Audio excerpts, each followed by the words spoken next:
7 young outcasts in Derry, Maine are about to face their worst nightmare, an ancient shape-shifting evil that emerges from the sewer every 27 years to prey on the town's children. Banding together over the course of one horrifying summer, their friends must overcome their own personal fears to battle the murderous, bloodthirsty clown known as Pennywise. Welcome to another feature presentation of Midnight Double Feature, and on this episode, we'll be covering 2017's It, Chapter 1, directed by Andy Muschietti.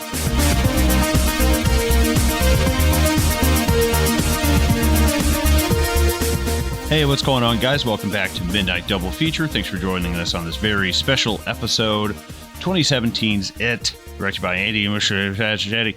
My name's Colin. Along with me, Zohab Ali. How you doing, buddy? I'm good, dude. I'm ready to be told about how much you like Stephen King, because I don't already know that.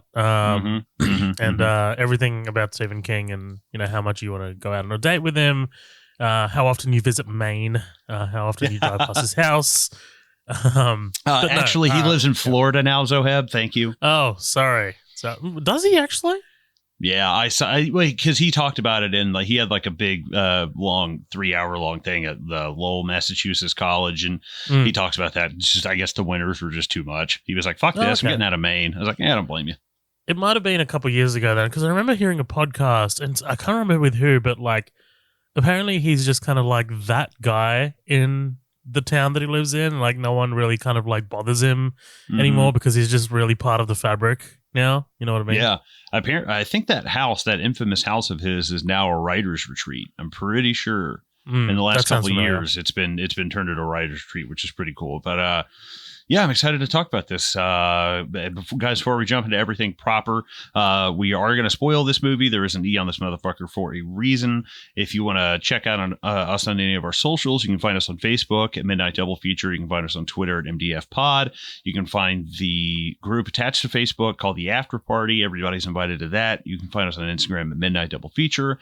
Also, we have a Patreon at patreon.com/Midnight Double Feature. We have our green room there. It's $5 a month. You can become a green room member, get 2 extra episodes, and there's dozens of episodes in there now, and you can definitely jump on top of that and take advantage, and stop by, rate and review us on iTunes. That helps out the show so much. Even if you can't spare the $5, spare us the 5 stars. It takes 5 seconds. It really helps us out a lot. And this week, if you're a Patreon listener, you get Insidious as well at the same time as this episode. So it was a bit of a last minute change. We were initially going to have Insidious available on the main feed, and give it the Patreon treatment. But I was like, look, let's maybe do a little bit we of a like swap to swap things up. Sometimes I'm a big spoon, sometimes he's a little spoon. We like to swap it up. Yeah, so this week we're doing Insidious. So if you're listening to this episode, the Insidious episode will be out as well. If you do want to go head over to Patreon and sign up for $5 a month, you get Insidious and 52 other episodes, which is nice. A lot. It's a lot. It is a lot. What else do we have, Colin? What else do we have in the fire? This is exciting. I'm really excited about this. I am too, because it's actually something that we enjoy. It's something that we've used. We do have an ad. We have a fantastic ad from a great group of people called Zencastr, which is a must for anybody who is in podcasting. Tell them about it, Zohab. You've used this way more than I have, but it's a great thing that we used even before we've done this ad. We really enjoy their products. Yeah, we sold out. We sold out big time. We've been podcasting for 4 years, and we were looking at sponsorship and advertising back in the early days, and you were the one who was like, yeah, it does need to be something that I use, and I'm just like, that actually tracks. That because I want to be passionate about what I'm talking about. I don't want to be selling people shit, and just be like, it's a shitty product kind of thing. I don't want to be Jordan Belfort. I don't want to be Jordan Belfort in Wolf of Wall Street and be selling them penny stocks. You know what I mean? Right. Just be right. I'm not trying to sell anybody a pin.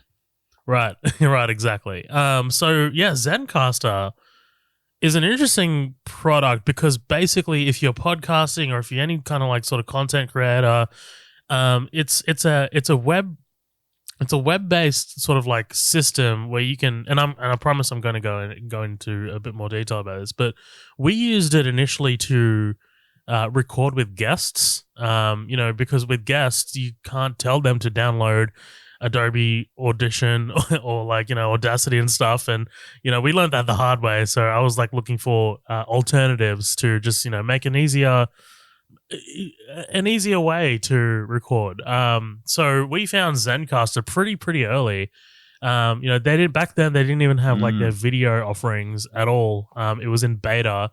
So right now, I mean, like they're all, everything's all up and running. It's fantastic. But Zencastr, I mean, studio quality sound, HD video recording, built-in voice chat and footnotes, soundboard for live editing, automatic post-production. That's awesome because, I mean, I've as someone who's edited every episode of this podcast manually, that is awesome that it does it automatically. And it's very, very clever about doing it. So after you finish recording, their automatic post-production can like mix your tracks into one audio and video mix. So, I guess like getting behind the curtain here, Colin and I record one track each and he sends them to me and I have to kind of put them together sort of thing. So, Zencastr does that automatically, and you can get like studio quality sound with loudness normalization, noise and hum reduction, and other smart enhancements that make your audio sound like it was recorded in the studio. Like these are all changes and modifications that I make in post after it's done, kind of thing. So the fact that Zencastr really does it automatically is fantastic. And something else that's really exciting for me is the secured cloud backup. Because, oh man, you don't want to be recording a lengthy episode like we have. Doesn't it give you like PTSD? Dude. It doesn't give you PTSD. The feeling when you've recorded for 3 hours, someone goes, "Oh, wait a minute," and you just like you feel your gut fall out through your ass, and you're like, "Oh my god, dude!" Like you will shit yourself. But. So, yeah, look, Zencastr has peer-to-peer encrypted VoIP chat, local audio and video backups, and automatic cloud file storage in Dropbox or Google Drive. I use Dropbox pretty heavily in my own sort of like photography business. Obviously, everyone knows what Dropbox is and Google Drive. So you can rest easy that your files are safe and secure when you're done recording them. So, really, really awesome, man. I think Zencastr is really a product to get behind. And it really makes all of this so much more simple. Like people, I've heard people like say, oh, doing a podcast is so difficult, whatever. And you can make it difficult. You can get lost in the weeds and be like, oh, I need this, this, and this. But really, you just need a microphone, which everyone has in their phone, like built in, and something to record on. So Zencastr, you can just do that. Like, you don't need Audition or Audacity or anything like that. So, look, like I said, you can have the same experience, same easy experiences that we do for all of our podcasting and content needs. So if you go to zencastr.com/pricing and enter the promo code, dude, we have our own promo code. How crazy is that? That's awesome. And enter promo code Midnight Double Feature a Film Pod. All one word, all lowercase. Midnight Double Feature a Film Pod. You get 30% off your first 3 months. That's zencastr.com/pricing and enter the promo code Midnight Double Feature a Film Pod. It's time to share your story. So, that's awesome, man. I mean, it's And it's so easy to use as well. I'm kind of a dum-dum when it comes to a lot of this editing stuff. I'm really green. And Zencastr is incredibly easy to use. And it's all set up in your web browser. You don't have to really download anything, go crazy, or have any programs that slow your computer down. It's really simple to use, and it's got that awesome backup feature, which is it's a podcaster's dream. And trust, coming from us, we've been doing this for 4 years. This would have cut a lot of that tape out early in the beginning. It would have saved a lot of time. So I really enjoy their products, and I really hope to use more of them in the future. Absolutely. So thank you, Zencastr, for the sponsorship, man. Like that's really exciting for us. I mean, this is it's a milestone moment for us. I think. we're really happy. We're incredibly proud. We haven't. I don't think we've. We people say, oh, advertising is selling out. I didn't really think so. I didn't really. I mean, like, especially if it's something that you're really invested in. You got to profit money to sell out. Right. You got to make profits. Dude, we are so far in the black. Or in the red, sorry. Yeah. Right. But like, something else, and look, I'm going way over like what Zencastr asked us to do, but something that's really cool is you don't even need to sign up for like the professional package. The professional package is like $20 a month or something. Obviously $30 30% off if you sign up with our code. But they also have like a hobbyist sort of like option, which is free. Granted, it doesn't give you like everything that the professional package does, but it's still awesome, and like you can go ahead and try it as well for free. So yeah. And I'm very happy that our first time anybody reached out to us about that, it was a product that we had already used and enjoyed. And I wouldn't ever recommend something on their show that I myself have not used and tried first, Right. So definitely take it from us. If you want to start a podcast, Zencastr is definitely the way to go. But with that out of the way, let's jump into 2017. Let's go back to 2017, a time of presidential candidates and clown sightings and all sorts of stuff. Obviously, I'm kind of the Stephen King fanboy around here. I've read a lot of his books. I enjoy a lot of his movies. A lot of them not so much. But God, just the hype around this movie in 2017 was so palpable. Obviously, we can get into my thoughts as we go along. But what was your kind of what was it like in Australia when this came out? Did you enjoy this? Were you like, eh? Yeah.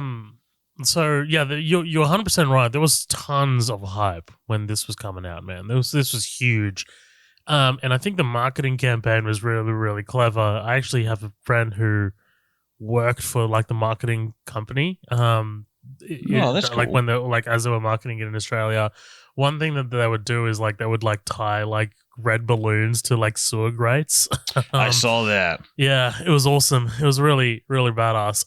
But I in anticipation for this, I mean, look, and this is going to like kill some people, but I've never seen the Tim Curry version. That was never really a a movie or it's a miniseries, right? So whatever.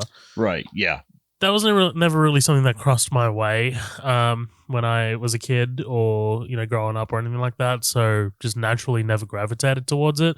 I saw the cover. I thought the cover looked cool, but that was pretty much it. And I knew the general story, right? Like the clown and whatever. I mean, It is what it is. But when this got announced, I went out and bought the book, the Stephen King book, It. And it's a tome. Like it's a big fucking beast of a book. And I didn't read it. I got about I got about like I think a couple hundred pages in, and I was like, maybe I think it was a time thing for me, and it just kind of like it's still on my shelf gathering dust. So man. So good. Yeah, Such a good it's just book. one of those things of like reading books is like a challenge for me because I just do so much anyway. That it's just like, God damn it. Well, especially a book, it's like 1,138 pages long. Right. That's a crazy. doorstop. Yeah, it's huge. Yeah. But I had targeted to finish that book before this movie came out, but unfortunately I didn't reach it. But then I won tickets to this to go see it early. There was a screening about a month before it came out. And Nice. I went with a friend, and this movie blew my socks off, man. I think it was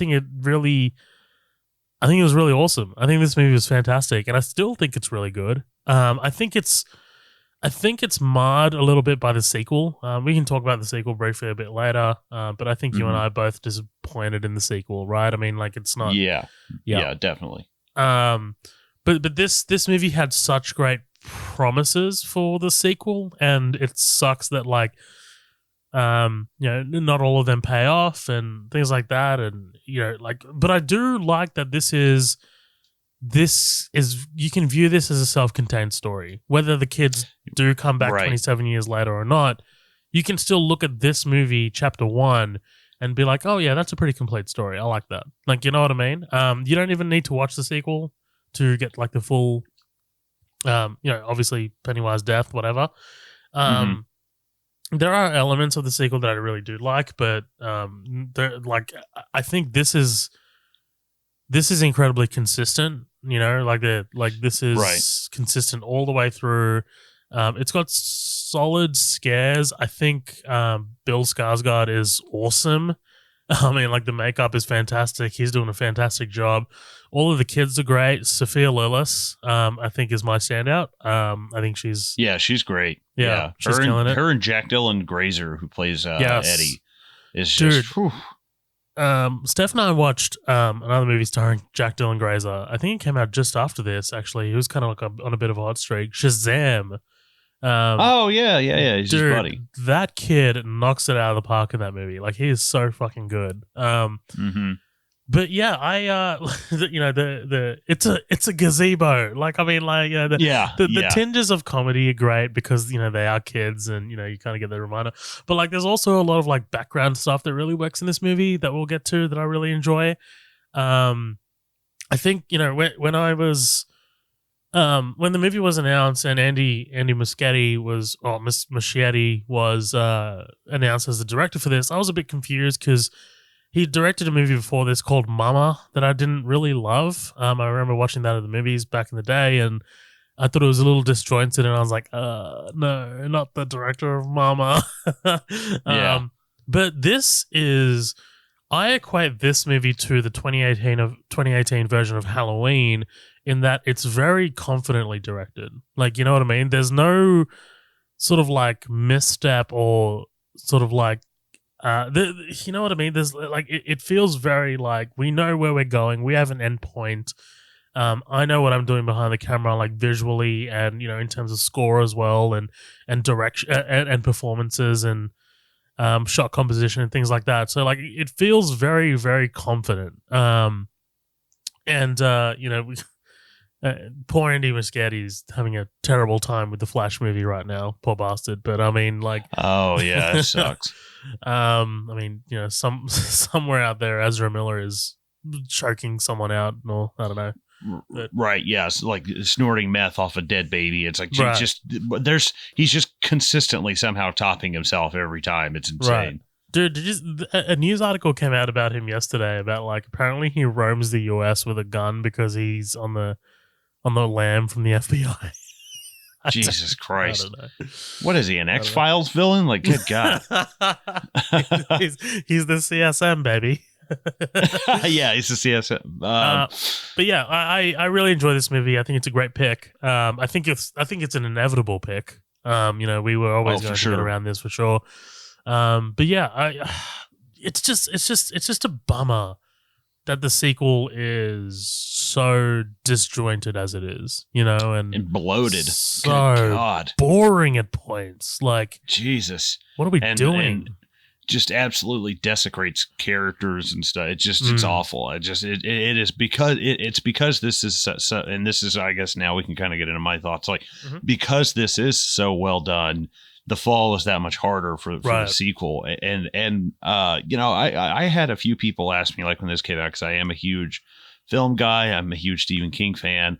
So people were, I think either expecting me to just think it was the greatest thing ever, or like just dog shit. And it's somewhere in the middle. Like, I think, you made a rational judgment about something that you love. That's new. That's different for the internet.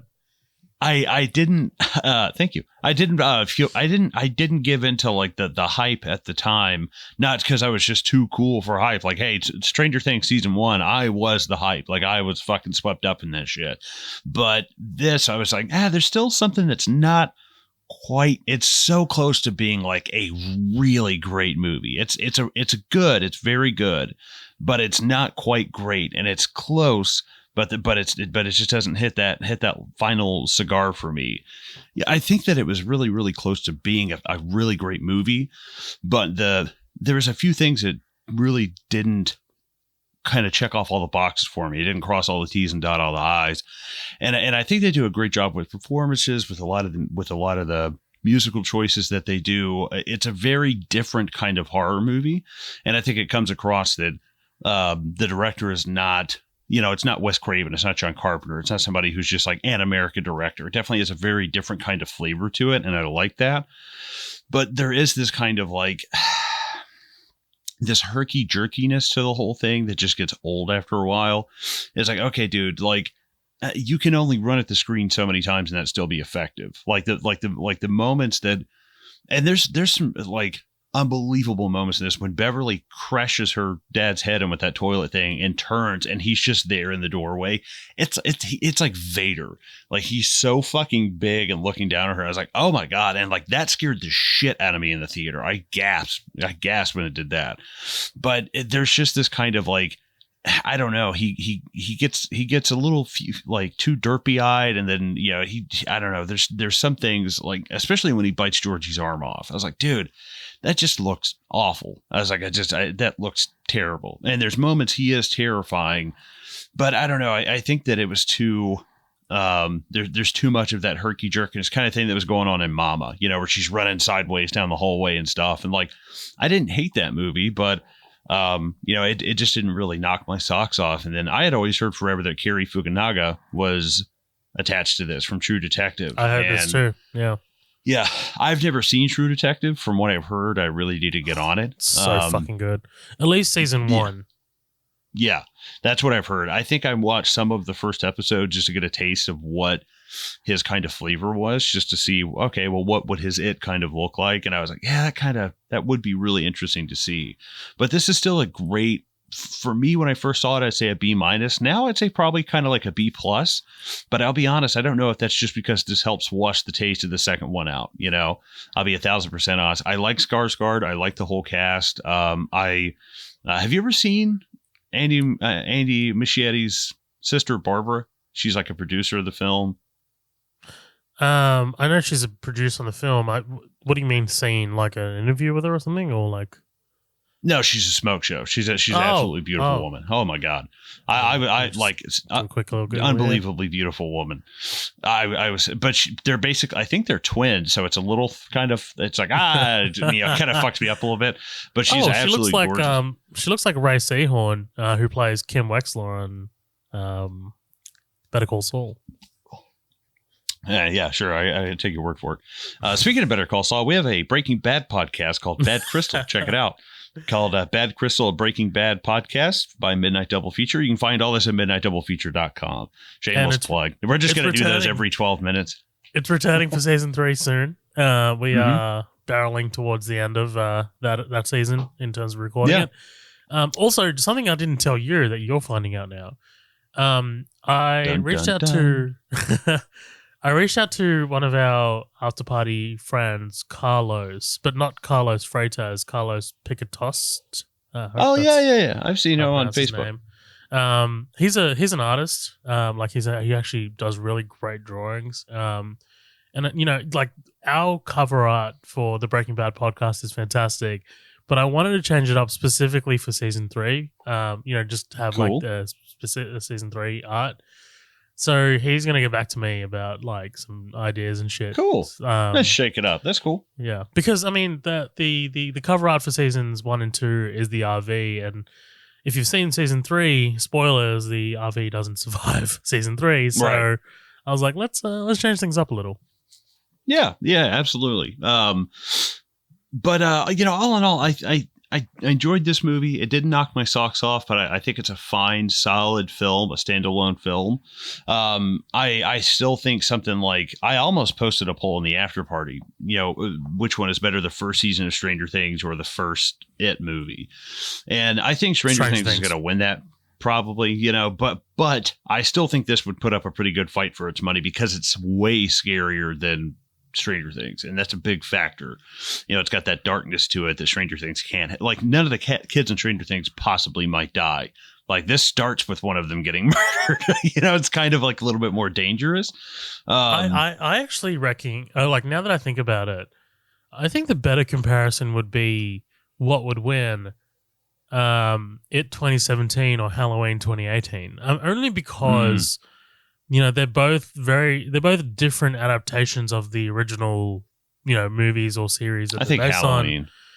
I think Halloween's a better one. But then also, interestingly, both have sequels that are absolute dog dumpster fire. Yeah, that's dog interesting. shit. Yeah, so it's like it's really interesting that we got these two very solid movies, and you're excited for the follow up, and both movies have the same director, the same team working behind them, and then the second movies just ended up being so terrible. So.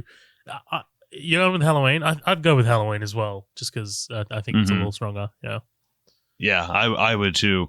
Yeah, but I think it does its job as a horror movie is to do. I think that it's got some good scares. It's a bit repetitive, but it's a bit alien, and it's a very I think fresh take on something that had already been done before. It's very different from the miniseries. It's very different from the book, but somehow still closer to the book than the miniseries. I don't know. It's still very different in its own way. And all in all, I think that it had its moment in the pop culture lexicon. I don't think it's gonna get thrown away and like forgotten to the wayside. But I think that the hype, looking back on it 5 years later, the hype was just. Whew, I mean, Stranger Things had come out, the year before? Maybe like 2 years before? I think it was 2015 when Stranger Things came out. So the hype for the 80s kids on bikes subgenre was real, which reminds me, there's a great comic book series that's getting turned into a thing on Amazon, Paper Girls. I think it's already on. It's supposed to be really good, very like Stranger Things kind of vibe going on with that. But I'm a huge fan of Stephen King. I'm a huge fan of Pennywise and the story of Derry. There's also just been the prequel series announced. I think it's called Welcome to Derry. I think that got announced back in March.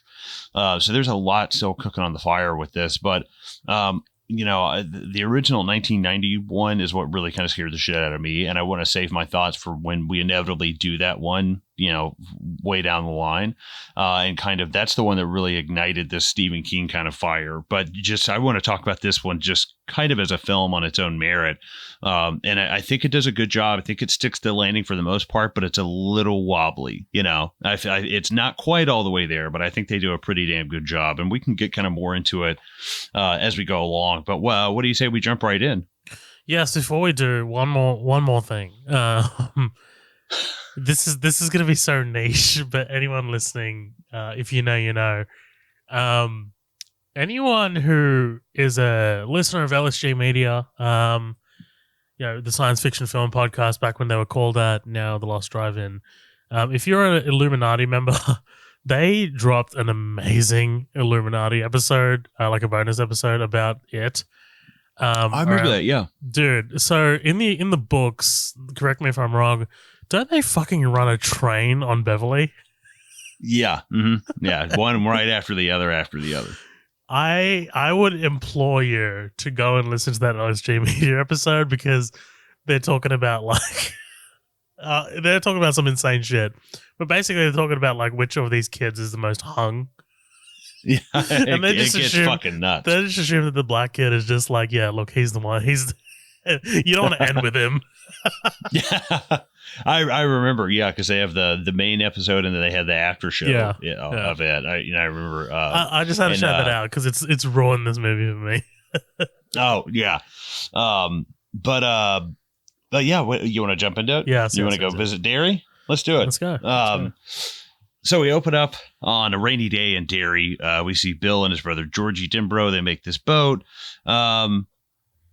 I think that, what do you think of the chemistry between these two brothers? I like it a lot, because it's important that it works. This is a very fundamental thing that needs to work in order for Bill to kind of go forward and like his sort of like arc through the next two movies. So I like this a lot, actually. I think Jaden Martell's really good in this movie as well. He's also got a brief couple moments in Knives Out as well that's really good. If you haven't seen Knives Out. Yeah. He was great in Knives Out as well. And this kid, I'm so lazy I didn't even bother to pull up the cast, but the kid that plays Georgie is great. He sells the shit. The few moments he has, he sells the shit out of it, dude. When he's when he's like, "You'll float." I mean, like the "You'll float too" moment is incredible. Yeah.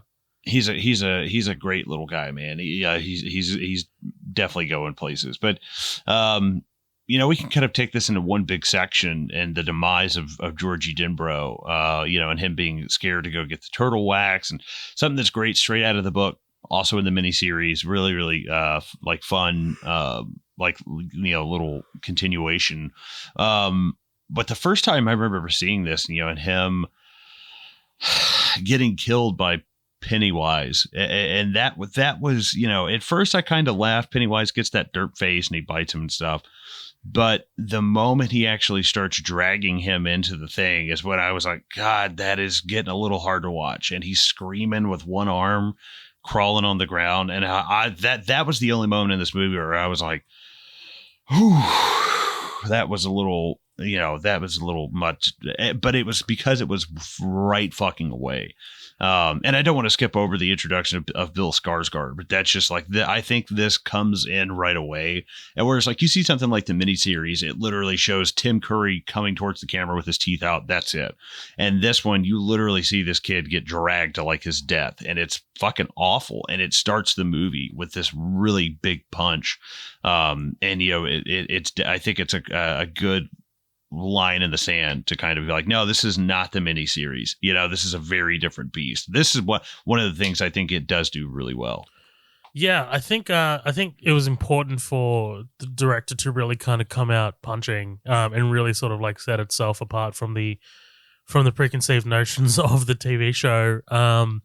But like this really sets the tone. But like also at the same time, this is such a standout scene that I don't think the movie ever hits this height again. You know what I mean? Like, I don't think it really kind of, like, what we get later is fantastic. I think I'm a little higher on this movie than you are, but I mean, I think we're both in agreement that this is the peak scene. This is a standout scene. And like, this is probably the most, I hate this word, but iconic scene in it, right? I mean, like, you always see the shots of Pennywise, whether it's Bill Skarsgård or Tim Curry in the sewer, right? You always get that shot of like him, like, and then, with God damn it, what's the kid's name again? Georgie. Yes, Georgie with his galoshes and shit. Like, there's always like, this is the scene. Like, once you get, even if you're like out of context, you're like, oh, that's it. Like that's a shot from right. Me. So I think it was really important for them to get this right. But yeah, the dragging in the rain, it's rough. Like the balancing of tone here is fantastic in terms of like, this is something playful, and they're doing the pop pop pop pop, and then like all of a sudden it just turns into something dastardly, and it's really striking and reminiscent of what you would expect a predator to be like. You know what I mean? We just watched The Black Phone not long ago. Yeah, great. Have you saw it? You watched The Black Phone? Oh, we talked about it. Yeah, we literally talked about it on. We talked about it. By the way, join the green room. It's recorded. Yes, it's out there for people to listen to. If you do want to hear that, by the way, I think that's on Stranger Things Volume 2 bonus episode. Yeah. But it reminded me of that because there's a scene where Ethan Hawke's character kind of like abducts the main kid, right? And he's being all nice to him, want to see a magic trick, whatever. And then it's like, at the snap of a finger, it's something else. It's something more sinister. It's something more insidious, to quote whatever. And it's just kind of crazy how reminiscent of that is. As a metaphor of this is as a metaphor kind of thing. Like if we are looking at this being a John Wayne Gacy sort of like analog, So yeah, like I mean, in real life when kids are abducted, there is this cat and mouse factor.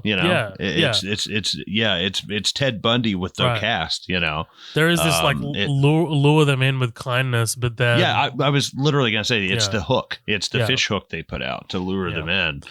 So I think because I mean that's what it is, right? Like I mean it is, the clown is sort of like a reference to John Wayne Gacy, but I mean this is such a fantastic way to show us like how a predator would catch its prey.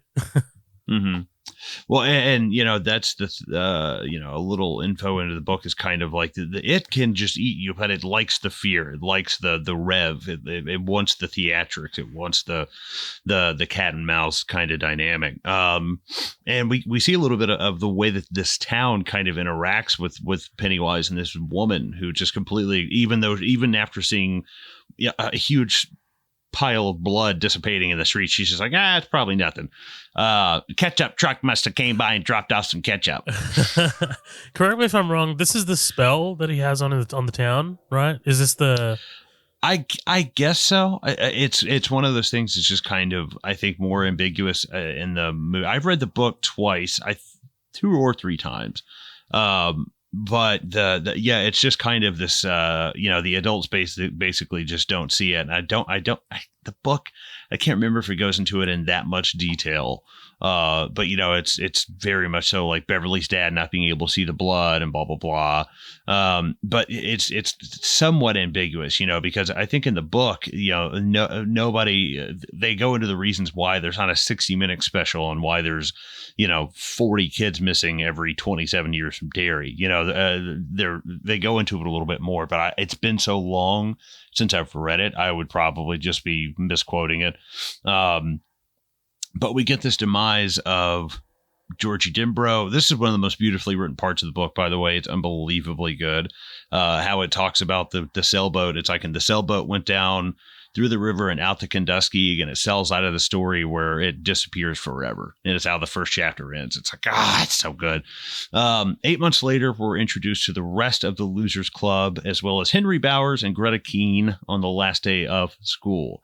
I love these kind of things in movies where we get the one shot where we're just going down this chaotic scene. I really like this a lot. What did you think of the Henry Bowers in this?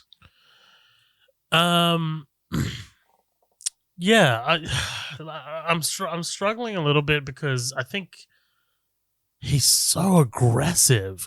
Like, you know what I mean? Like, I don't know if there's like the carving of his name into Ben's stomach is wild. Mm-hmm. And then the murder of his father. I mean, like, yes, I know that this is Pennywise's influence. But yeah, I don't know. Like where does the bully stop and the possession start, kind of thing? You know what I mean? Like I don't know. I think he was modernized a little too much in terms of like, let's make this kid as aggressive as we can, and the aggression just kind of like, even who's the guy? Greta, right? Greta is also aggressive as well. In like, they come across almost as like two-dimensional. Yeah, two-dimensional, but also like really fucking savage. And I'm kind of like harkening back to high school and trying to think of like whether bullies were like this, but I don't know. I feel like this is what an adult would think a bully would be in high school, and I feel like the dial is up a little too far. You know what I mean? Yeah, to an extent. I personally. Were they this aggressive in the book? Dude, they're crazy. Yeah, they're fucking crazy in the book. Like, and they're sadistic, and like they do like Henry Bowers, like Patrick Hockstetter do like sexual stuff together and stuff in the book. Like, it's fucking crazy. But from just the that Stephen King guy, I don't know about him. he's a bit of a weirdo. Yeah, he's a bit of a there's some weird shit, and I get it for the time. It's like, yeah, the age that they are, they're kind of like, they're blossoming into these, they're going through puberty and stuff. And I get that to an extent. But it's so funny that the fact that people even bring these up in conversation about like, how are they going to do this for the movie? And it's like, they're not. Like, it's like how the new It film skewered this one racy scene. It's like, yeah, they didn't do it. Like, that's so fucking stupid. But we see the Losers Club. We're introduced kind of to our human antagonists, as you will. Patrick Hockstetter, Belch, Victor Chris. We see Betty Ripsom's mom at the school. He's like, yeah, like she's been hiding in home ed for the last 3 weeks. That's a fucking great line.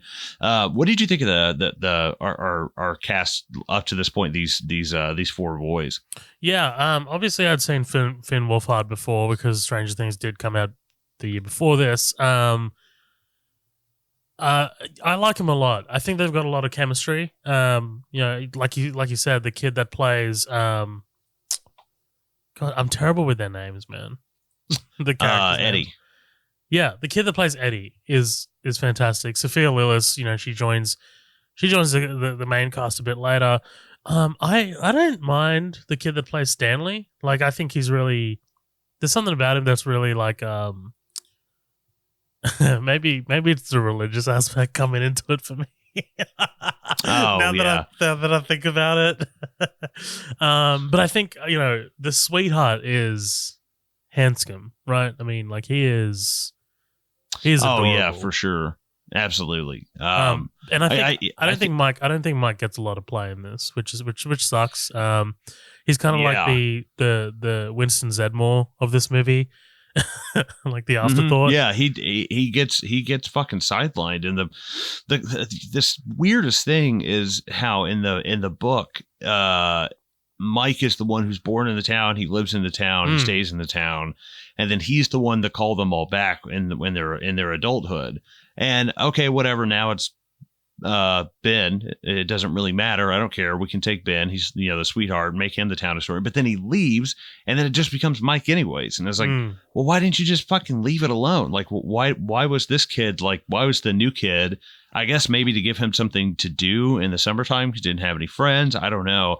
But it's just that's another character they really, really dirty diarrhea water shit the bed with. And the second one was Mike Hanlon. Like, Mike Hanlon is a unbelievably great fictional character. Like, he's the fucking lighthouse keeper. He's the one that called everybody back, and he's the one who stayed behind, and he's the one who made the sacrifice to live this boring. And like, they all grow up and they're fucking crazy successful. And Mike's like a librarian, and he stayed behind and ate the bullet. And the second one, they make him just this like crazy water, just like mouth watering psycho. And I was like, dude, this sucks, man. I fucking hate the way that is my biggest complaint about the second movie is they shit all over Mike Hanlon, and he is such a cool character. I love Tim Reed in the 1991. He does such a great job. I love Mike Hanlon in that. But yeah, I think they set up for the fact that we're 10-12 minutes in, and we meet almost all of our characters is so fucking quick, and it feels so natural. This, for a 2 hour and 15-minute long movie, this actually doesn't feel like 2 hours and 15 minutes. Like, this feels about an hour 45 to me. Like, it skips along, I think, really well. I think you're definitely onto something there. Like, this doesn't feel, whereas the sequel feels like 10 years to me. Like that. Oh my god, yes. The pacing in that movie is ridiculous. That movie is like, and then it's like, oh, right, dude. Jesus. You can only add so many layers to the casserole before it does. It's not a casserole anymore. It's just a pile of food. It reminds me of Peter at improv class, and he's like, and. Oh, yeah. I'm like, yeah, I remember that. Because it was, it's Quagmire. Quagmire's like, no, stop saying it, Peter. But I love the kind of misdirection with the cop being, Henry Bowers' dad. I love that. I thought that was really fucking cool. We see the little kind of meet cute between Ben and Beverly. Beverly knows that Henry and his guys are after Ben. The shot of her signing the yearbook, and it's just the eyes of the actor who plays Ben, and it's just him looking up at her, and the yearbook is blocking him from the nose down. Is like, that is like cinema porn. It looks great. I was like, dude, that is such a fucking great shot. Poor just dragging his headphones away. Yes. Well, and the look on that kid's face, it's like he's just seen an angel. If I were his age and this girl I'd be like, oh my God, like that, you're even talking to me is like fucking amazing. And I have a lot of sympathy as like someone who was a chubby kid growing up that had a crush on girls. Then they did not reciprocate them, and usually had crushes on boys like Bill. That was definitely something that like I really empathized couple with. Things we got in common there. yeah, absolutely. I've always been a fat kid. If Doc Brown were to rock up outside in the time machine, I know where I'm going, man. Yeah, you're gonna go run. Just making your younger self run laps. I will break out the fucking whip. Yeah, no, just do not yourself. reach for the extra piece of fried chicken. Yeah. But yeah, that's kind of like our setup for most of our characters. Bill comes home, he angers his father with pretty sound logic and reason. He's basically just pointing out physics, and his dad's just not want to hear it. You could say this might, I think this is ambiguous. Is it part of the town's influence? Is it just a grieving father? Who knows? I'm gonna say I like the narrative that it is Pennywise's influence. Like, I love the idea that the adults don't really want to look for the children because I don't know, because of some sinister force. Because that's not parenthood to me. He's dead, he's gone. I don't know, man. I don't know about that. Right. I think my gut tells me that it probably is, because it probably is Pennywise's influence, but I think it could very well easily be a combination. You're not seeing that he's not seeing because he doesn't want to see it. I think there's an excellent ambiguity to it that really keeps you kind of guessing, like, what is out of your control. Like you said, where does the possession end and where does the bully begin? Where does your ignorance, how far does this extent does Pennywise go? But yeah, he ends up like I said, pissing his dad off, and he rallies with his friends to help him look for Georgie, while Mike, Ben, and Stan all have Pennywise encounters. So we're just kind of taking this as a big bite right now. Yep. I gotta say, I think Mike has probably one of the most terrifying encounters with Pennywise, with the arms coming out of the door. That was creepy, man. That was creepy as fuck. I thought they did a pretty good job with that. And it was like, well, what the fuck is that about? Like, there was some kind of mystique to it. Right. It wasn't just like some guy running down a hallway. Yes, it's tied to some kind of history, which I really, really enjoyed. Mm-hmm. And then fucking Bowers rolls through and nearly runs him over and just does the old KKK thing of like, stay the fuck out of my town, which is nice. Right, yeah. Hey, at least he didn't say any offensive names. No, I'm just kidding. Listen, he might be a monster, but at least he doesn't say any like vulgar. He's not saying the N-word. Yeah, he's not gonna, right. He's exactly. not going to go there. Yeah, but I mean, I would love if one of those guys his name into your stomach. Though. Right. But yeah, I would love if one of those kids were like, "Get out of here, N-word," and everybody in the car was like, "Whoa!" And, as they're like they're carving their initials into some guy's back, and he's like, "Yeah, you take this, you dirty something," and they're like, "Whoa, dude. Come on!" And the guy getting cut up turns around, he's like, "Have a little, good lord, come on, man! It's 1983. Yeah. Fucking hell! I think what is it? 86, right? I don't know. 89, I think. This takes place in 89. Yeah. Oh, right. Which is really interesting. So this movie takes place like a year before the miniseries comes out, which is hilarious. And at the same time, like, the miniseries comes out in 90. This comes out in 2017. It's 27 years. I was like, I like that's kind of cool. I mean, I'm sure that's not intentional, but maybe in 27 years we'll see a better sequel. Yeah, right. Yeah, hopefully. But I'm still really excited for that miniseries they're going to come out with, whatever that's called, like Welcome to Derry. It's like a prequel thing.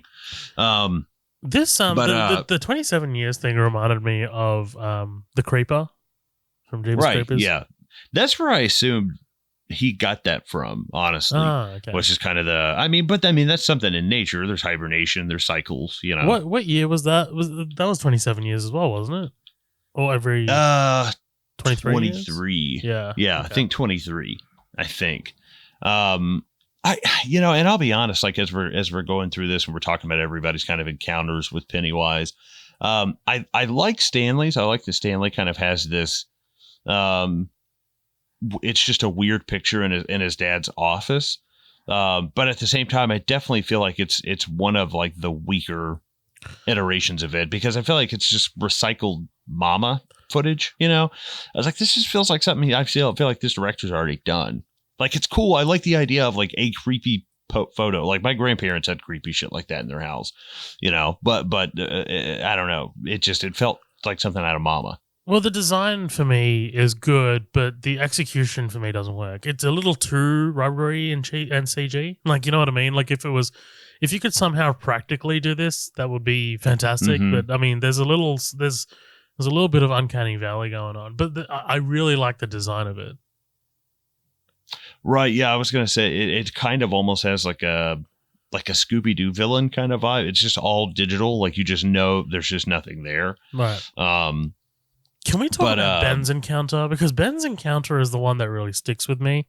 When he's in the library and he's kind of like looking up the history of the town, sort of thing. The librarian in the back out of focus, right? Dude, I'm seeing this in theaters for the first time. We got shit seats. I'm 3 rows up from the screen. My neck is just up. I'm just fucking like this. And I'm sitting with my fiance and my nephew. Yeah. I'm sitting there with my fiance and my nephew, and we're watching it. And my nephew's in like his 20s, and we're watching it. And that woman turns and starts staring at him. And I'm in the middle, and and I tapped both of them, and they leaned into me. I was like, look at that fucking woman. And they both look up and go, oh, what the fuck, man. Like, it was one of my proudest movie moments, because I saw that shit. And I remember just seeing it and going, what the fuck is that, dude? Like, yeah, absolutely. Like, that's some of the stuff that I find the best. Like, that really, really intrigues me about this movie. In any movie, really. Subtle. Like, when it's the subtle stuff and the more out of focus stuff happening in the background is really like the stuff that really sticks with me. Because I remember watching this movie and pointing it out to the person that I was with as well, and I was like just the way because she's smiling, doing this weird smile thing. Yes. And it's terrifying. It's really, really good. And again, more of the herky jerkiness with the headless boy's torso. I like the design of that thing. That's a practical effect that looks cool, but it's just this weird, like this herky jerky kind of run that it's just, I don't know. It's like Pennywise's MO in this. It's just like he's a runner, he's a track star. It's like he's just always running at people, and I'm like, okay, it's it works every once in a while, but the Kitchener Ironworks explosion in it is a pretty fucking brutal part of the novel, and there's some pretty fucked up parts in that book. I think one of them, it insinuates that there was like a 4-year-old kid in the bathroom, and it came up through the drain and pulled the kid through the toilet and broke him in half, trying to pull him down the toilet drain. And I was like, Jesus Christ. Yeah. I remember reading that and be like, God damn, that's so disturbing. But yeah, I do like the whole thing about the egg boy. Like, my nephew, we would be at work and I would be coming out of the walk-in. I worked in a restaurant, and all the time he'd come running up and I'd be, hey, egg boy. And I was like, get the fuck out of here, Dylan. That's awesome. But and once he escaped from this thing, also he basically goes out of the frying pan and into the fryer, because he runs into the Bowers gang, and they start trimming some fat. We see again his kind of Pennywise's influence over the town. They all go tumbling over the railing, but I think they do a good job of. I'm not sure if it's the way that Henry Bowers is written or if it's the performance. Maybe he would be a little bit more threatening if he were a bigger kind of guy. Because I think in the book he's been held back like twice. It's like, this guy should be like a foot taller than everybody else. But there is something that's threatening about him when he starts slicing that kid's stomach. It again draws the line in the sand of being like, no, like this is gonna get fucking dark. Like they would kill this kid if you gave him the chance. And even though you see some of them are not as in cahoots as Henry is, some of them are kind of like, dude, what the fuck? But we see them all go tumbling over. He ends up getting away. In the book, this is fucking brutal. He beats the shit out of Henry Bowers. Like, it's actually pretty good. He gets him a few good times. But Ben's attacked, on the way home. He ends up bumping into Bill and co, who are down in the Barrens looking for Georgie. They're talking about Betty Ripsom. I love Richie's joke about he was like, imagine poor Betty Ripsom down here hopping around on one leg. I fucking lit up in the theater when I heard that. I laughed my ass off when they find her shoe. It's like, imagine her down here hopping around on one leg. I fucking laughed my ass off, man. There's also something. Well, that's what I was going to say. The banter, the banter is great. But one of my favorite things about movies like this that actually has an R rating is like they let the kids swear. I really like that. It really, it's a small thing, but it really adds to it because it feels genuine. I mean, when you were, did you and your friends talk like this when you were 12 to 14? We swore all the time. I mean, same here. I mean, come on, it's just one of those things of the more someone tells you not to do something, the more you're going to do it as a kid. So, right. Well, and, I started to curse. I remember my mom pulling out of a gas station and somebody cut her off or something, and she slammed on the brake, and I went, oh, shit. I'm like 12 or 13. I was like, she's like, why? She's like, most people only instinctively say that when they've been saying that for a long time. It's like, God, my mom is so fucking smart. That's awesome. Yeah. But they're down in the sewers. They're complaining, saying, "Hey, it's summertime. We're kids. We should be enjoying ourselves." That's when Ben comes, exploding over. They end up taking care of Ben as Patrick Hockstetter gets got. This guy in the book is a monster. He makes Henry Bowers look pretty easy. I think he takes he finds a fridge in a junkyard and locks animals up inside, and then comes back weeks later and just looks at their dead bodies and stuff. And as someone who doesn't eat meat, that obviously bothers me to my core. Sounds like you're describing some kind of dream that you had. Yeah, right. Yeah. I ended up going to this junkyard where I kept a fridge. I locked up raccoons and stuff. But he fucking gets his in the book. It's great. This kid is young Adam Driver, man. He's totally Adam Driver. Well, I thought that this was the guy from Once Upon a Time in Hollywood, the I Am the Devil and I'm here to do the devil's work. It took me a second. Butler? That kid he's going places, man. I mean, Once Upon a Time in Hollywood, he's Elvis right now. He's going to be in Dune in a big role, the Dune sequel. Yeah. But I like this. I like the fact that it's not, we need kids to die, but we can't kill off any of the Losers Club. So we're just going to offer up one of Bowers' gang. But we've got to put a kill in here. It's been 20 minutes since we killed somebody. So Patrick gets got. The Losers patch Ben up with the help of Bev's charms on the pervy Mr. Keen.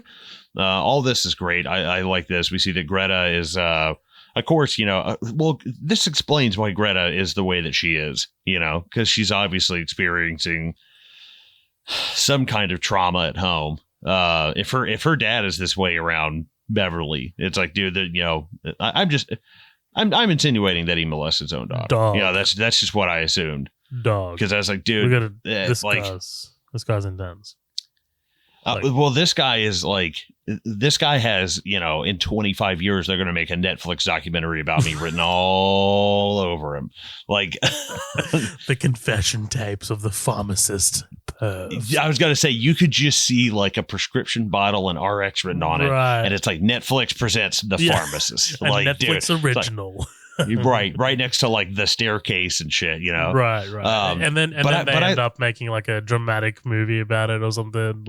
Yeah. Yes. You look just like Lois Lane is something he says. Well, what I love though is the fact that this is something, I really feel for Beverly is because she has to put up with the shit from her dad. Her dad's obviously molesting her.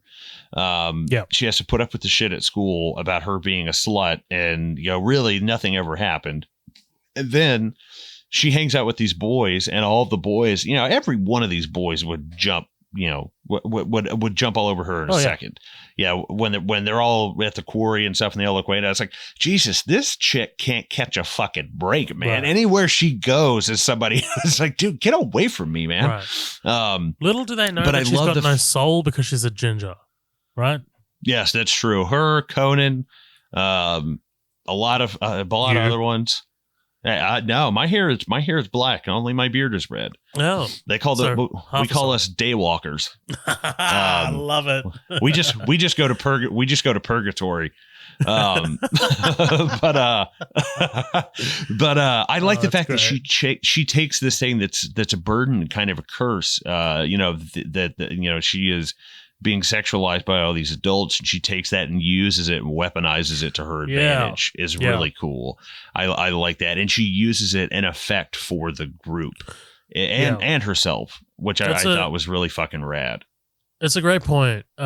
Because like you said, all these kids are just about to, they're about to enter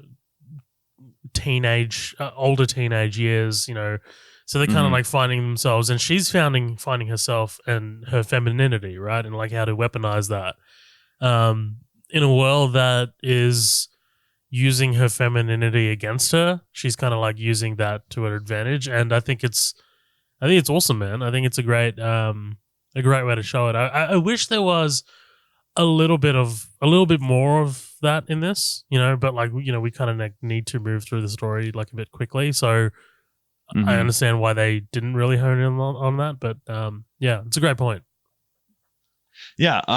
Well, and there's something really interesting too. She comes up and they tell her, "Hey, we're going to the quarry tomorrow." Yeah, I'll keep that in mind. She drops a couple of new kids on the block, inside jokes to Ben. And whenever they're sitting there and they're talking, there's the mural on the wall behind them is of the Bradley Gang, which is a part of the King novel. I'm not going to get into all that. It's a great story though, the Bradley Gang, and there's a whole chapter devoted to it. But the reason that I bring up the mural is that there's a part where Stan is, there's like an old 1920s car, and there's a tire right behind Stan's head on the wall. And Stan is, just standing there, and then he bends over, and when he bends, and it's the same picture again, but now he's moved in front of it, there is Pennywise's head in the mural behind the tire looking at them. Wait, and it's really? Yeah. If you go to right when Stan bends down, right before the scene ends, you can see right behind him, Pennywise's head appears like behind a tire, and I can tell you probably the exact. It's probably like let me see here. It's like the 40-minute and 19-second mark. Once he bends down, you can see Pennywise looking at them in the mural. And it is fucking rad. I did not catch that the first time. And it's so subtle. I don't know, probably saw it on the internet or on YouTube or something. But it is such an incredibly subtle moment. But he just pops up in that mural. And it's really, again, it shows you like. Oh, you're right. I do see it. That's awesome. Dude, that's awesome. It's just like the little things of power that he flexes in the town, I think are so cool. I think it's so rad. That's sick. Beverly comes home and has to put up with a lot of the same goddamn shit she had to put up with at the pharmacy. Obviously, she's being, abused by her dad. A lot of this is stomach churning. But then, when she goes in and she chops all of her hair off, what's really interesting is that, and the director Andy Muschietti, he brought Sophia Lillis in, and she's kind of got this, I would say she's known for this like pixie cut, this kind of short haircut. At least every time I've seen her, that's all she's always had. It's just short hair. She's in that movie Uncle Frank on Amazon Prime. Yeah, same with thing. Paul Bettany. And and apparently the producers, they're like, yeah, she's not girly enough. Like, we don't think she's girly enough. And Andy Muschietti brought her back in. He's like, okay, here's what we're going to do. He put extensions in her hair. He put her in a dress, had her audition, did the same thing. They producers okayed it. And he goes, okay, now we're going to add a scene in the script where you chop all your hair off. And it was like, oh, so technically the producers demanded it. Like, she has to have long hair. And he was like, okay, we'll do that. But then we're going to chop it off as soon, like 10 minutes after she pops up in the movie. I just think that's awesome. As someone who, like, my fiance has short hair, I hate, a lot of people think she's really young, or like, hey, sir, it's like, it's really annoying. You're not girly enough. And I really appreciated that. Like, the fact that they stuck to their guns with that. And she looks awesome with short hair. She rocks it, dude. She does. Yeah. yeah, not a lot of people pull that off. She comes home to, again, a living nightmare. She chops all of her hair off in the sink. Very empowering moment. I like that a lot. The following day, the gang cliff jump and bond at the quarry while learning about the town from Ben. I think this scene is really great of seeing all of them have a brief moment of brevity. Yes. In this really, really dark 2-hour long thing of just like child murder and torture and soul eating and shit. I think it's, and the fact that they're all in matching underwear, all the boys have the same tidy whities on, is so fucking great, man. That cracked me the fuck up. The one thing that I really wanted to mention is the color grading in this movie. Like we're told that it's summertime, like we're gonna have fun. I really like the color grading in this movie because it really lends to it. It's kind of like a sepia tone sort of thing, but like it lends to the fact that it is summer, that we should be having fun. By the way, bravo to Ben Hanscom for having the courage to take his shirt off, man. Because man, Never. as a chubby kid, as a chubby man, that is tough. You're swimming with that shirt on. Yeah, well, you know what? With that shirt on. You know what that says? As well, that says that his friends are supportive and don't judge him for it. Like it's there's actually kind of a lot of context there. If you are a chubby kid, you've known that you can't really take your shirt off unless you're comfortable with the people that you're around. So really, that was really cool to see. I actually really dig that. Yeah, it's definitely BDE. It's Ben is coming in there and throwing down the big dick. He's like, listen, I might be fat, but I'll fuck all you up. Yeah. But they, like I said, they learned about the town from Ben. He says, he's just been reading about it. They end up going back to his house. He kind of lays it all out for him. Before we do, I'm so sorry. Like, there's one moment here that I just love. It's like Beverly's just lying, like with like her clothes are off, or whatever. The kids are just like. Yes, they're just like. It's blinking, the first time they've ever seen a girl in her underwear, like in real life. Yeah, someone's so confident about their body, like, and they're just like, "What the fuck." I gotta admit, if I were their age and a girl showed up and just took her dress off and were walking around, I would be shocked. I'd be like, "Whoa!" That would fuck me up, so hard as like a 12 or 13-year-old kid. I'd be like, oh my god." But Ben kind of lays out the town for him. Used to be a beaver trap in town. Still is, boys. Am I right? That's one of the best jokes in the whole movie. I fucking loved that. That's so good. He talks about that, the fire at the black spot and all this, different stuff that's happened in the town. He hides all of his new kids on the block shit. That's really fucking funny. The group learns about the mysterious well house that's tied to a mass disappearance in Derry's history, which is a big deal later on. They figure out that that's the house. Oh, excuse me. They figure out that's the house on Niebolt Street. Again, I like all of this because my mom was huge on genealogy and like our town's history and stuff. And like, I like folklore. I like small town history and stuff. But again, it struck me as so odd that they just transfer all of this to Ben and then he transfers all of this right back to Mike in the second one. It just doesn't make any sense. I like all this. It kind of alludes to like the Roanoke mystery of everybody disappearing. Ooh, yeah. And he was like, oh, there was some evidence of like Native Americans, but blah, blah, blah. We see the missing poster of Patrick Hockstetter, all the fucking staples in the telephone pole to just tell you how many posters have been. I mean, and it's not always just kids, but Jesus Christ, like it just shows you how much shit really goes missing in this fucking town. I love when they come into his room and he stashed everything and he's got his hand on the closet door and he's like, yeah, it's charming. After they talk about the mass disappearance in Derry's history, Eddie, Bill, and Beverly are all finally attacked by Pennywise. And we kind of learn firsthand about like the adults' ignorance to all of this. And, what did you think of Eddie's kind of incarnation of Pennywise with the homeless person? The leper, I dug it because it was practical. It looks disgusting. But yeah, like at first I was just like, what is this? It is like, why is there a zombie in this movie now? Right, like a hippie zombie? Right. But it makes total sense that the leper with like all this sickness and disease is the one thing to, frighten Eddie. I dig it. I dig the design of it too. But I really like this moment as well because this is the again used in all the marketing, whatever, with the balloons of like of Pennywise just standing there. So yeah.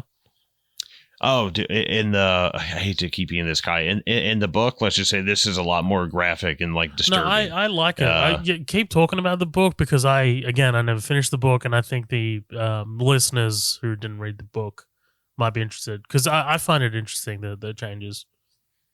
Oh, okay. Well, in the book, it is a homeless guy who lives underneath the house in Neville Street. And when Eddie goes to that house, he actually sees an actual homeless guy the first time, like a real person. And he's like, hey, kid, I'll, suck your dick for a dime. And Eddie's like, I don't have a dime, and get away from me. And the homeless guy's like, oh, well, I'll just do it for free. And the next time he goes to that house, it's Pennywise, but he's like a demented version of this homeless guy, and it's just absolutely stomach turning. And I see why they went with the leper. But this stems also to a problem with Pennywise is that Pennywise is right there. He could just snatch Eddie up and just eat him and just kill him. But for some odd reason, it's like, nope, I have to pause here and kind of grandstand and let you know who I am and see the real form of me. And then I'll get you couple weeks from now. And I was like, I don't understand. Like, what I need for moments like these, or I need these kids to have like a perfect example is in the 1990s miniseries, Stanley Uris gets trapped in the house on Neville Street, supposed to be kind of the house on Neville Street. And Pennywise is coming down the stairs. It's like this monster. And he literally is like a bird watcher. And he literally holds his book of birds out and just starts reciting birds just for facts. Like, you're not real. This is real. These are birds. I know they are. I've seen them. And it backs Pennywise up. Kind of stupid, but it makes more sense than this. It makes more sense than just, I can't kill you now because movie. Right. That's kind of what it feels like. And I don't know. I wish there was a little bit something more there. Like the moment in the house on Neville Street where they're like, none of this is real. And you see Pennywise's head just turn and he's like, oh, fuck. Like they're kind of not believing it. Like, that's a great moment. I need moments where they're like, you're not real. And it definitely hurts him to kind of like hear that instead of just like, get out of here. Get out of my lawn, kid. I don't know. It feels stupid. It's kind of like the premise of Pennywise is kind of like a movie writer's dream because you can kind of get away with Pennywise not killing them in any certain moment because they're not afraid enough. You know what I mean? Like, how do you measure fear? Like, how do you know when someone's afraid enough for Pennywise to kill him? Like, there is a very interestingly, Prey just came out, which is the Predator movie, and you and I, we've seen Predator. We know that the Predator kills those people or whatever's at the top of the food chain, right? I mean, like whatever's the hunter, whatever it deems worthy of sport. So how do you measure that as well? Like, how do you measure what is the thing at the top of the food chain at any given moment? Like if you had a cheetah and a lion, like how do you know which one is the more dominant? So I think it's kind of like the same here. Like, how do you, I don't mind that Pennywise doesn't attack Eddie here kind of thing, like, or doesn't kill Eddie here, because how do you measure fear sort of thing? Yeah. Okay. Yeah. I could see that. But I like Beverly's kind of attack with her hair coming back to bite her in the ass. Whew, it's like Shining level, It made me think of Rob Riggle in 22nd Jump Street, where he's like, yeah, you ought to see me when I'm on my period. It's like the elevator doors from Shining. And it's like, dude, all I could fucking think of was Rob Riggle. Rob Riggle's scene in 22 Jump Street is probably the best scene in any comedy ever. I'm your bitch. I'm your bitch. It's so fucking good, dude. I love it so much. He does the tongue thing. Oh, dude, he's great. This also is very, very Evil Dead to me. Like the hair kind of wrapping up her hands, the blood everywhere felt like super Evil Dead. Yep. And I love the fact her dad doesn't see any of it. We learned that, basically none of the adults can see shit. And Sophia Lillis sells the hell out of this scene. She really does a great job. Beverly calls over the gang minus Mike, which Mike is still not a part of the group yet, which is kind of crazy. Yeah, he's Winston Zed mode. Yeah, because we're like halfway through the movie and he's still, he's been teased, but not really added in yet. But it's also 1989 and we don't really like black people, so... Yeah. Well, no, this is in Maine. That's totally fine. Oh, okay. Is Maine no, I'm just kidding. Oh, okay, right. No. There's definitely. I work with a guy who just got transferred from a place in Maryland, and he. I don't want to say where he's from, but it's a very big spot for the KKK. Oh. And I was like, was anybody in the? He's like, yeah, we had 2 or 3 guys that I worked with that were in the KKK. And what's crazy is, I'm in the South, I'm in Tennessee, never met somebody, and I was like, and he's in Maryland.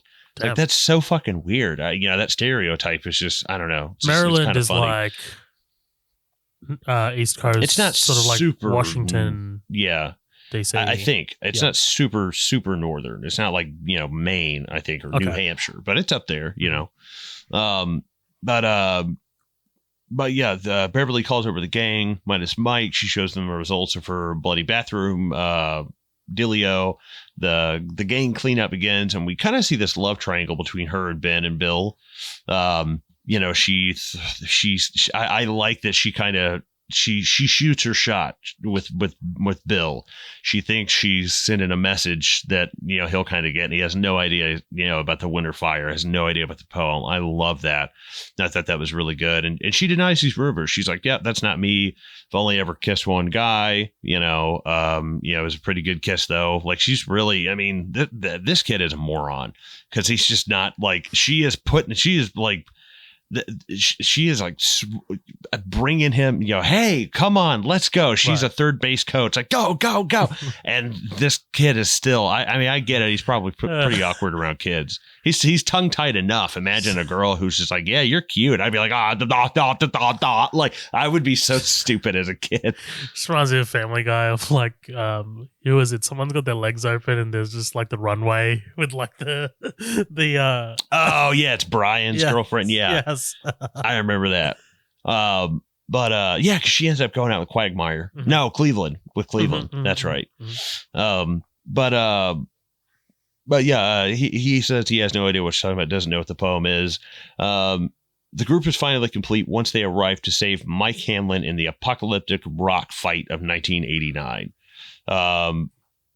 And I skipped right over the scene of I think, but we talked about it a little bit, of Bill finding the hallucination Georgie downstairs. Yeah, which is pretty cool. I think that's another pretty iconic one out of all of them. But if we talked about every single time Pennywise popped up in this, good God, we'd be here all fucking day. Yeah, right, exactly. I like it a lot. I think it's really strong. Great performances from the young boy that plays Georgie. But I just like, when you go to this movie, this scene is a microcosm of like this movie kind of goes a little too far. Like the contorted face and the demonic voice as we, I don't know. I mean, it just feels like a little cheap by the time we get there. Yeah, well, because again, it's so repetitive. This is like the third time we've had this, like, oh, I'm gonna get you, I'm gonna run at you, and then it's just like over. Right. And yeah. Like, man, but like you're a shapeshifter. Why don't you turn into like, something and fly at me? Yeah, I don't know, something, dude. I don't know. Like, one of my favorite parts of the miniseries is when Beverly is tricked into going into her old house, and the woman who's moved into the house now, at one point, she turns around and it's just her dead dad in a wig. He's like, I worry about you, Bevy. It's terrifying. And it's like, yeah, take the form of something and scare the shit out of me. Not just keep being Pennywise and showing up, like, deceive me, But we're here saving Mike from the rock fight in 1989. I love all the kids drop their bikes. This great scene. He's like, "Is it only virgins that can see this shit?" Which is such a great line. All the kids drop their bikes, but Stan actually puts his kickstand on. Such a cute moment. I thought that was a great, like, character moment. I like the rock fight. It's just, again, it's a little unbelievable for the rocks. They're trying to kill each other. This is crazy. These are giant fucking rocks. These are like boulders. Right. Yes, exactly. Like, these are pretty fucking big rocks. And not only that, this is where the digital shit really kind of shines in. It's like, okay, there's definitely some weird editing or some reshoots or something in this. Specifically, there's a shot of Sophia Lillis chucking a rock that's just like, good God, that is green screened as hell, dude. Right. Mike catches a glimpse of it of Pennywise in the brush. The the hand wave is, it's, I don't know if it's supposed to be funny, but it's unintentionally funny to me. Like, it's just like, oh, that's a little. Right. It's kind of, it's kind of sick, kind of funny thing. Right. Again, I don't mind the rock fight. It's just a little, it's so short. I don't know. I didn't really need this, but, afterwards they save Mike. Now the gang is complete, and they figure out, like, hey, this has been going on for, every 27 years, something happens. And they've got this picture up of Eddie Corcoran over Betty Ripsom. I believe Eddie Corcoran, that's his arm. I think he's waving. It's Eddie Corcoran. And that, again, is one of the more, like, the book has, obviously, like, the two timelines, but then it also has these chapters called, like, Tales from the Missing. And it'll just be like one of the kids that got killed. And Eddie Corcoran is one of them. And he has like a whole chapter about him and his brother. And his brother was actually like murdered by his stepdad and blah, blah, blah. And it's one of my favorite parts of it is the story of Eddie Corcoran. It's great. I got a question for you. What's your favorite kill in it? Or like, what's your favorite sort of like let me rephrase it. What's your favorite it moment in both movies? In the book or the movie? In both movies. I think mine might be Adrian Mellon. Adrian? Are you talking about like It Chapter 1 and It Chapter 2 or like the miniseries? No. These two movies. I'm taking these out two the movies. Okay. Yeah. I definitely, the one with Adrian Mellon's great, is good. I don't know.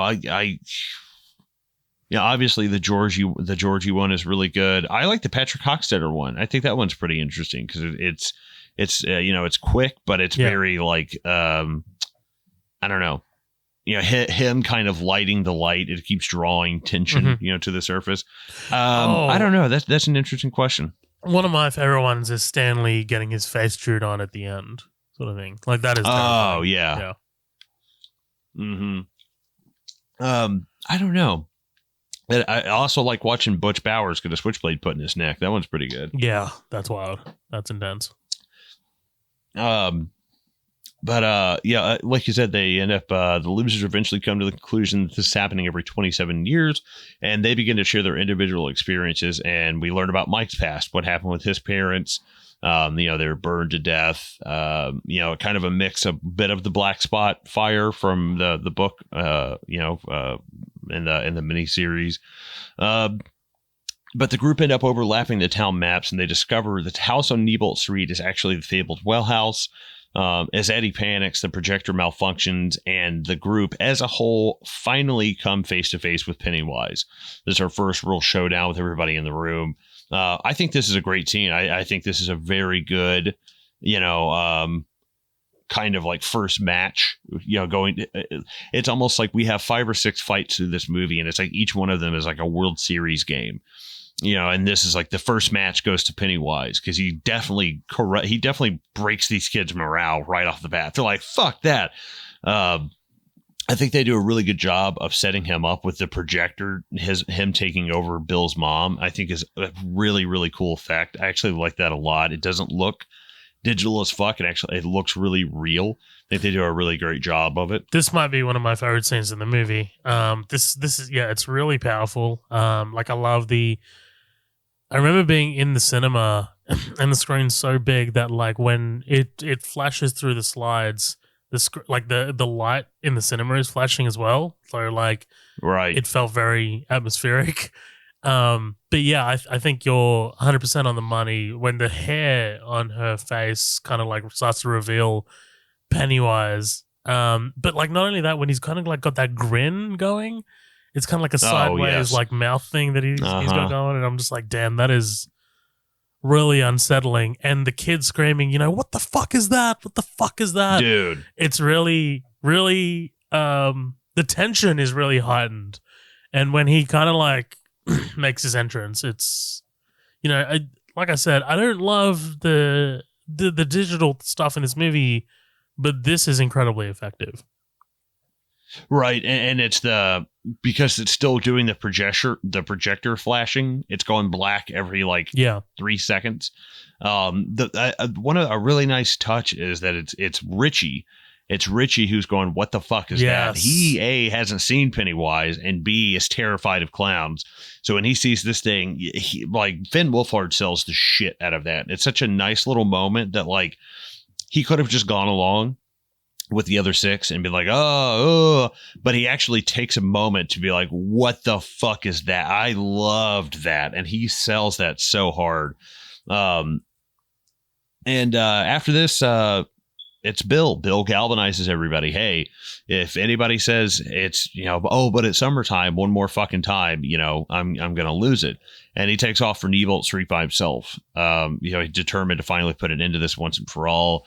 Riding the fabled Silver, which is fun. I too had a bike that was, I hit a weird growth spurt where I could not ride a kid's bike anymore. I was 11 and I could not ride a child's bicycle anymore because I was 5'10". I couldn't do it anymore. So I had to ride one of my dad's old bike, but it was just big enough to be awkward for me. So this is a huge old bike that he has in the book. And I always really related to that because I too had a giant silver bike that was just too big for me. Is this supposed to be a reference to Lone Ranger, hi-ho silver away kind of thing? I guess so. Okay. Yeah, I think I don't know. I'm not familiar with the Lone Ranger all that much. But Bill has his a great monologue here. He says, what if there's another Betty or another Eddie Corcoran or one of us? Are you just going to pretend this isn't happening like everybody else in the town? Because I can't. He says, I would rather walk into that house than walk on my own right now because every day it's Georgie. And he's looking for closure. And Richie makes a great point that through that whole thing, Bill never stutters, which is really cool. I think that's an interesting little thing. Even if he hadn't pointed that out, it's just it's one of those things subconsciously. I think you pick up on the fact that he hasn't stuttered this whole time. And this is where the fun and games kind of begins. They separate the group, one half for lookout, one half for going inside, which is just fucking stupid. I don't know why. It's just no, the 7 of you need to be in one group together. This is I mean, it's kid logic, I guess. But the inside, the set production of Nebolt Street is fucking amazing, dude. I love the way the inside of this house looks. It's some of the best shit in this movie, in my opinion. It's some of the best set design. It does look really good. The one thing I don't love about the structure of this movie and about Nebolt Street is that we visited twice. We go here and then in the end as well. And I'm just I don't know. It feels like a little repetitive. Does that happen in the book that they go here? I mean, they come back to it, or no? The first time they do fight it in Nebolt Street, and then I think the second time they just go straight to the sewers. I think I don't mind it in this one because they use the house on Nebolt Street to actually get to the standpipe and get into the sewers the second time in. The first time they fight Pennywise in the novel, it's Bill and Richie in the house on Nebolt Street. It is palm sweatingly tense because it's they bring a loaded gun and just start shooting it. It's fuck, man. That is even now my adult and my child mind is just kind of just bring a gun and shoot it. And they actually bring a gun and just start shooting it 11-year-old kids. It's fucking crazy. Richie finds the missing poster of himself and kind of sets him off. That's got to be feeling like somebody walked over your own gravestone. And he has to convince him, hey, it's not real. It's playing tricks on you, basically. And I like all the fun and games of this. Like, what did you think? Because we can just kind of take this whole section up until we first see Pennywise. Because it's a haunted house thing. It's like walking through a haunted house you pay to do. But I think it's very effective. I think they do a pretty good job. Especially the stuff with Betty. They put the rip in Betty Ripsome, man. She's hanging upside down from those those hooks and shit. That was pretty fucking gnarly. Yeah. I like this. I like this scene a lot. There's a thing for this. There's a thing that throughout this movie that kind of like gets to me a little bit is that, especially in this scene with the haunted house moment, I never feel like the kids are in danger. You know what I mean? Like, I know that he's trying to scare the shit out of him, which is effective because like a lot of this stuff is actually kind of terrifying. Like, want to play loogie and then that whole thing, like, that's really terrifying to me. But like, I never feel like that there's ever like a moment where these kids are actually going to die or, that they're actually in danger. So like, it just kind of like takes it out for me. But I think you're right. Like, I do like the way they kind of like end up splitting these kids off, and they all kind of like get their one sort of like thing. Richie in that room with the clowns is insane. Is that here? Is that with the clowns? Oh yeah, this is where they split Richie and Bill and Eddie up. Yeah. And Eddie falls to the floor and breaks his arm. Bill ends up dealing with the loogie, but then Richie's thing, when he sees Pennywise, did you catch the doll on the left? Yeah. Yeah, it's Tim Curry. Mm-hmm. I was like, that's fucking. I mean, Tim Curry's Pennywise. Yeah, I think there were articles that came out about that after the release of the movie that I ended up seeing. But also, man, the one thing that I don't want to walk right past is Pennywise coming out of the fridge and like he's kind of doing the contortionist absolutely. Thing. Is that practical? Did they get a contortionist? I remember seeing something. I doubt it. I mean, maybe, hell, I don't know. It looks so intense. I can't imagine someone's physical body doing that. Yeah. Let me look that up. I wonder. Let me just keep talking. Keep talking shit. Yeah, absolutely. But no, when I first saw that was one of the, because again, it's not the first time we've seen Pennywise, but this is our first real face to face. Like, this is like the Joker being interrogated by Batman. This is our first time we've gotten you in a room, and now we really get to see the full flesh and bone of you. And I think it's a really cool way to introduce it. We'll come in out of that fridge like a fucking pimp. Yeah. Like an OG, So I did find it. So the Pennywise unfolding out of the refrigerator scene was done by a female contortionist with obviously some CGI help. Producer Barbara Muschietti explained the contortionist is amazing. She can fold in half and do all these things that are going to help visual effects. So yeah, I think there is a little bit of effect stuff in there, but I think most of this is legit. Oh, Jesus Christ. Imagine how much that's got to fucking hurt. Yeah. Yeah, that's going to be tough. Good Lord. Well, and, his teasing of Eddie once he comes out and he starts doing the fake crying and, all the, he's basically playing with his food before he even eats it. Him, I don't know. There's something about him kind of toying with him that makes it even worse because that he could just bite his fucking head off right now, but he chooses to kind of poke and prod him. It feels a little Deus Ex Machina. Yes, for sure. I think that there's part of it. It's like, okay, we are kind of grandstanding here, but I like that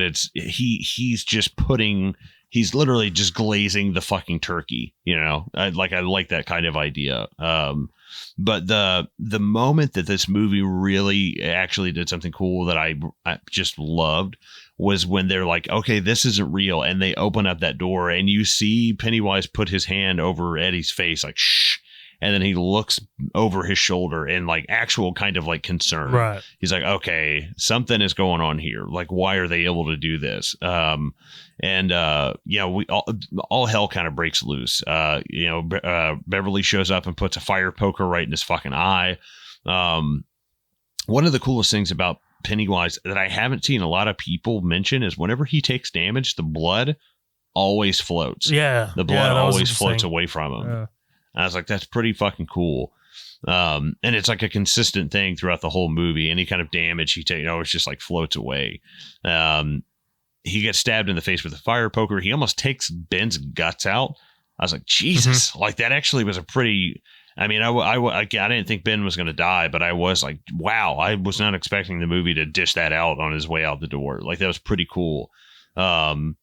They try to fix Eddie's arm, snap his arm back. Like, it definitely made me sick thinking about that. Have you ever seen Tom Segura's basketball injury? Have you watched that? It's awful. It's pretty terrible, man. If you don't have a strong stomach for contortion, unwanted contortionism, don't watch it. But basically, Pennywise makes his escape. They're going to go after him, but obviously they've got some wounded, and they decide to retreat. And this is kind of like, I guess, what you call like the dark night of the soul moment. This is where like all hope is lost, and our heroes kind of disband. Eddie gets taken home by his mom. Bill and Richie have a fight. Everybody kind of splits up, and feels like in movie time this lasts for a couple days, maybe a few weeks. Richie calls Beverly Molly Ringwald, which is 100% accurate. Like, I mean, yeah, I thought that's pretty fucking funny. Can't unsay it. Well, and I like Ben. That Ben is the everybody here is like, we got to fight this thing, and Ben's like, I'm the one who has his guts just about fucking laying out, and he goes, I don't give a shit. I'm leaving. Yeah, he's the bleeding hamburger helper. Well, and I love that he, she's like, this thing will come back, and he's like, yeah, and I'll be 40, and I won't live here anymore. I'll be fucking gone. You're not the one sitting here with fucking 50 stitches worth of cuts across your guts. But yeah, everybody kind of splits up here, and we see that Stan goes through his bar mitzvah, everybody's just kind of dealing with it with their with their own way, I guess. Weeks pass over the tune of Dear God by XTC, which is, I just like, Dear God, won't you come in? I thought that was a pretty interesting song choice. And we finally catch back up with Bowers while Eddie learns about his gazebo pills. I thought this was a great moment. We get a look into and I think interesting seeing Henry Bowers and his dad have the scene along with Eddie finding out that his pills are bullshit through Greta Bowie. And I was like, I think that's cool because it's just kind of like, man, everybody's got problems. It's like, it's an overbearingness with your parents kind of thing. Both, it's like Butch doesn't really give a shit about his kid, but Eddie's mom is like the exact opposite. She's overbearing. But we get the iconic Libzer signature on his cast. I think actually Lindsay did this for Halloween one year. She got the glasses and she already has an inhaler. Oh, that's cool. And she wrapped her arm up, and then it's a super quick Halloween costume. Henry Bowers gets his knife back in the mail. What did you think about this scene with Butch Bowers getting stabbed in the neck and like the TV kind of cheering him on and stuff? I like it a lot because, again, I didn't know that this happened, but I thought it was brutal. Like I was, it makes total sense. I love that. Man, we talked about this earlier, and it's so dark and fucking fucked up. But I love that the blood is like black. Basically, like it's not like red. Yeah, it's actually like dark. Yeah, it's not like that corn syrupy red sort of like blood that you get, but it's like really like visceral arterial spray black blood that I think really adds to it. Pennywise on the TV is really awesome as like an influence. Again, like kind of like being a metaphor for like in the 80s of like to think of like, how much influence TV can have on children kind of thing. Again, just metaphorical shit. Kill them all. Kill them all. Kill them all. Yeah. It's like, Jesus. Yeah. Really, really dig it though. This is a gnarly kill. Yeah. And again, it's like we see these three scenes in a row. Eddie and his mom the Bowers, and then we see Bev with her dad, Alvin, and it's like, again, this the cycle of the cycle of the parents. Basically he says, hey, I know you've been running around with these boys. I see the way you dress. And she finally snaps. I love this moment. She cracks his fucking skull in with the back of that toilet, which is great. God, that guy's going to fucking feel that in the morning. But at least it doesn't end with a fucking switchblade to the jugular. I don't know, her getting taken, I guess, is, I don't know, it's a little damsel in distress. I don't love it, for someone who's basically been this really strong kind of like, she was in the rock fight. She was, she's one of the champions of the rock fight. She was, she's this very accurate character in the novel and the movies and stuff. She's the one who runs the slingshot to hit Pennywise. So I don't know. I don't love her being the one that's just kind of like taken at the end. I guess if it has to be somebody, I don't know. I kind of wish it was Bill. I kind of wish it was Bill the one to get taken, because now these kids have to scramble together without their leader to take on Pennywise. I think that's kind of cool, but I don't hate it, but I don't love it at the same time. Does that happen in the book? Is that a book thing that she gets taken? No, not at all. It's they just go into the fucking sewers and fight him just to fight him. Wait, so in the book, there's no moment of like them splitting apart and having to come together? No, not at all. Okay. It actually does sound like a Hollywood thing now that I think about it. Yeah. I think, they fight him on Neibolt Street, and then they all just decide to take him on in the sewers. So she gets kidnapped, kind of annoying, but whatever. Bill arrives at Beverly's house for some reason. I didn't really understand, like, why is Bill here? I didn't really understand. I guess it doesn't really matter. I guess they're still friends. There he finds Pennywise's message: if you die, you try. Bill summons the Justice League, and the gang make their way for Neibolt Street. I like Mike's fucking bolt gun, his little Anton Chigurh cattle gun. I thought that was pretty fucking rad. They show up in Neibolt Street, but unbeknownst to our losers, is the arrival of Henry Bowers, and he's killed his remaining goons. I think this is a deleted scene in the movie, actually, because as I was watching this, I don't remember them showing the inside of the car, but he's killed the two other like buddies that he has. Right. He's actually killed both of them, and I feel like that's definitely to make it okay that he gets pinned for all of Pennywise's murders. Like they basically just were like, hey, yeah, he was gonna murder somebody anyway, so yeah, he's a bad guy. I don't want to go past Stanley's trepidation to come inside, especially because what happens to Stanley. Mm-hmm. Like that's really absolutely significant, I think. Right. Well, because he are you talking about when he gets like his fucking head sucked on? Yeah. Because it's after this. Yeah, he's the one who actually gets attacked, and I think that lends to a lot of what happens to him in the second film, where it's like, none of you got your brain sucked on by this thing and almost got killed. Get your whole head fucking swallowed is kind of crazy. Man, and God, holy fucking Dutch Angle when they're having that debate with him in the house. It's like, Jesus Christ. Basically they're all getting dropped down into the well. We're kind of meeting our ends here. Henry Bauer shows up and has this great fight with Mike. Short but sweet. I think it was pretty cool.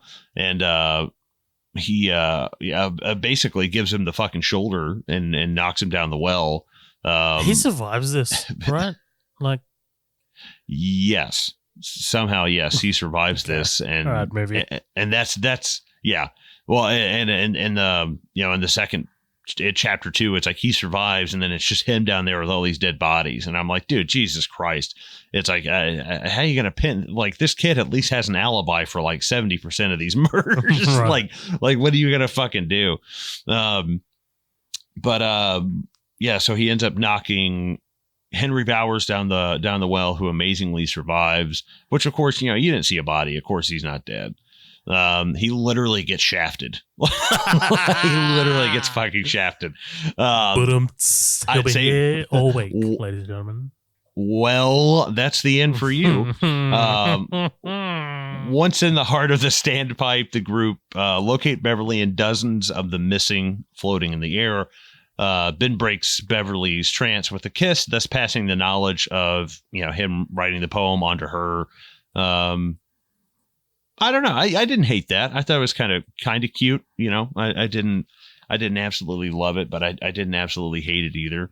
I thought it was an interesting, I don't know, little thing because again, in the movie and the book, that's not something that's known until they're adults. She always thinks it's Bill and then eventually finds out that it's Ben. And it's like, all those years.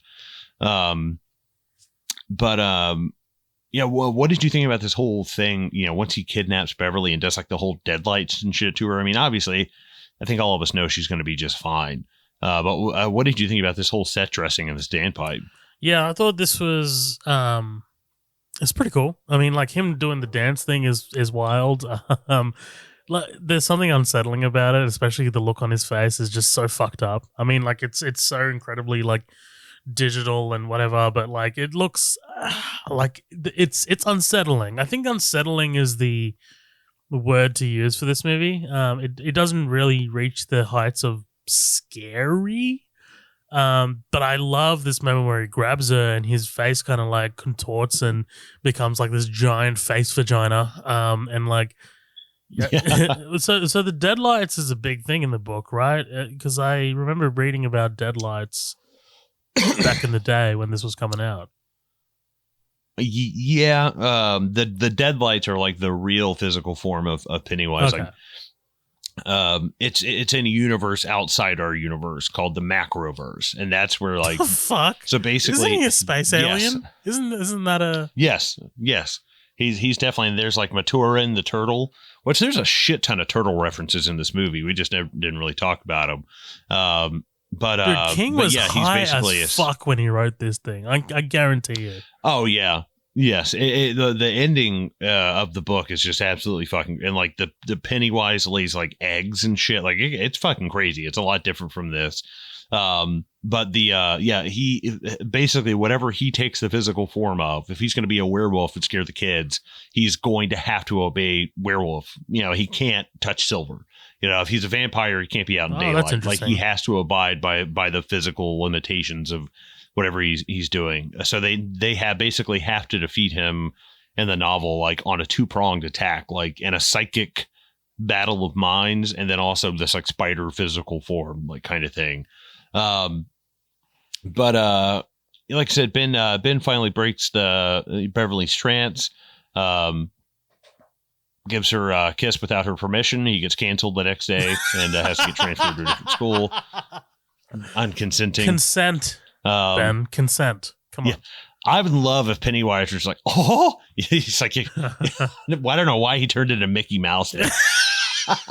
Hashtag me too. They all float down here. They don't consent down here. You know what I would have loved if he kissed Beverly and then nothing happened and everybody around him was just like, that's kind of gross, Ben. they take a bait and they're just like, it's kind of fucked up, Ben. Come on. Yeah. Or he starts like really aggressive. He's like putting his tongue down her throat. It's like, all right, Ben, it's not working. It's not working. Get off of her. Oh, Jesus. But we get really, really great closure with Georgie coming out to Bill, and Bill, says, "You're not my brother. My brother's dead." Shoots him in the head. There is that great beat. It's like, and a beat. And a beat. And it's like, did you just kill your own brother? Mm-hmm. Like it does kind of take you a second to really, it's like, is this kid fucking dead? Some of this digital stuff I don't love, but his transformation from Georgie into Pennywise is actually genuinely great. Like he does a really good job, I think, digitally. Like each arm coming out, each leg coming out is like, it has its own little thing. I know it's digital, but it actually looks really good. It's really quick and subtle each time. You really don't get the full scope of how terrifying Pennywise is up against these kids now that he's like face to face. And it's like, dude, this guy's like 6'7". This thing is fucking huge. And I'm still kind of confused about the whole thing of Bill shooting the gun that's not loaded. Is it just kind of like the power of belief, I guess?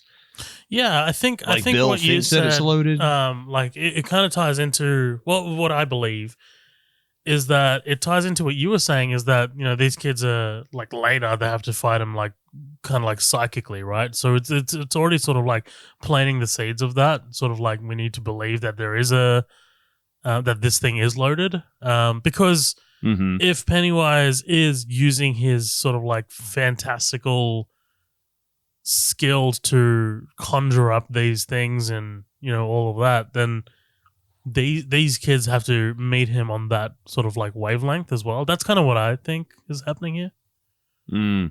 Right. It's like if it's their fear that gives him power, then it's got to be their imagination that, you know, if you're going to that well can drink for two, you know, you can go both ways. And I like that this little fight kind of breaks out and Pennywise gets the upper hand and he gets Bill. I think this is Bill Skarsgård's greatest scene in the whole movie. I think he does an amazing job. And he's like, you know, basically, you can keep fighting with me, and you can keep, you know, trying to kill me, or you can just give me this one and leave me alone, and you'll go back and you'll live long and happy lives. And I was like, dude, I think like the look on his face, the yellow eyes, like and he's shrouded in a little bit of darkness. And I was like, dude, he looks amazing. Like, this is truly terrifying Pennywise to me. And he's actually like cleverly bargaining with them. If we're a child, like this is fairy tale monster shit, man. And I loved it. I was so here for it. And he's like, just leave me this one and go back and lead happy lives and forget all about this until old age take you back to the weeds. I was like, Jesus, dude. I think this is Skarsgård's best part in the whole movie. And it's a great moment for Bill. Bill throws himself on the grenade. He's like, yeah, get out of here. I'm so sorry. I dragged you guys all through this. And we get Richie, Finn Wolfhard himself, you know, laying it out. Now I've got to kill this fucking clown, and drags the baseball bat out of the junk. I love just them beating the shit out of him. And there's some pretty interesting stuff here where as they're fighting, did you notice when he's fighting with Ben, he turns into the mummy, which hasn't been in the movie at all the whole time. He actually pops up like in a mummy wrapped up in sheets and shit. That's from the book. That's the first time Ben sees him. He's in the form of a mummy. The hands coming out of his mouth. Mom and dad. Oh, yeah. Dude, that was great. And that, like, that's what drives me nuts is like, I want to see shit like that. I don't want to see Pennywise keep running at the fucking screen. Like, I want to, like, obviously you have an insane imagination to think of that, and it's like, dude, now you're thinking like this thing can take the form of anything. Like, it's almost like The Thing. Like, let's get really crazy with it. Like a little bit of a missed opportunity.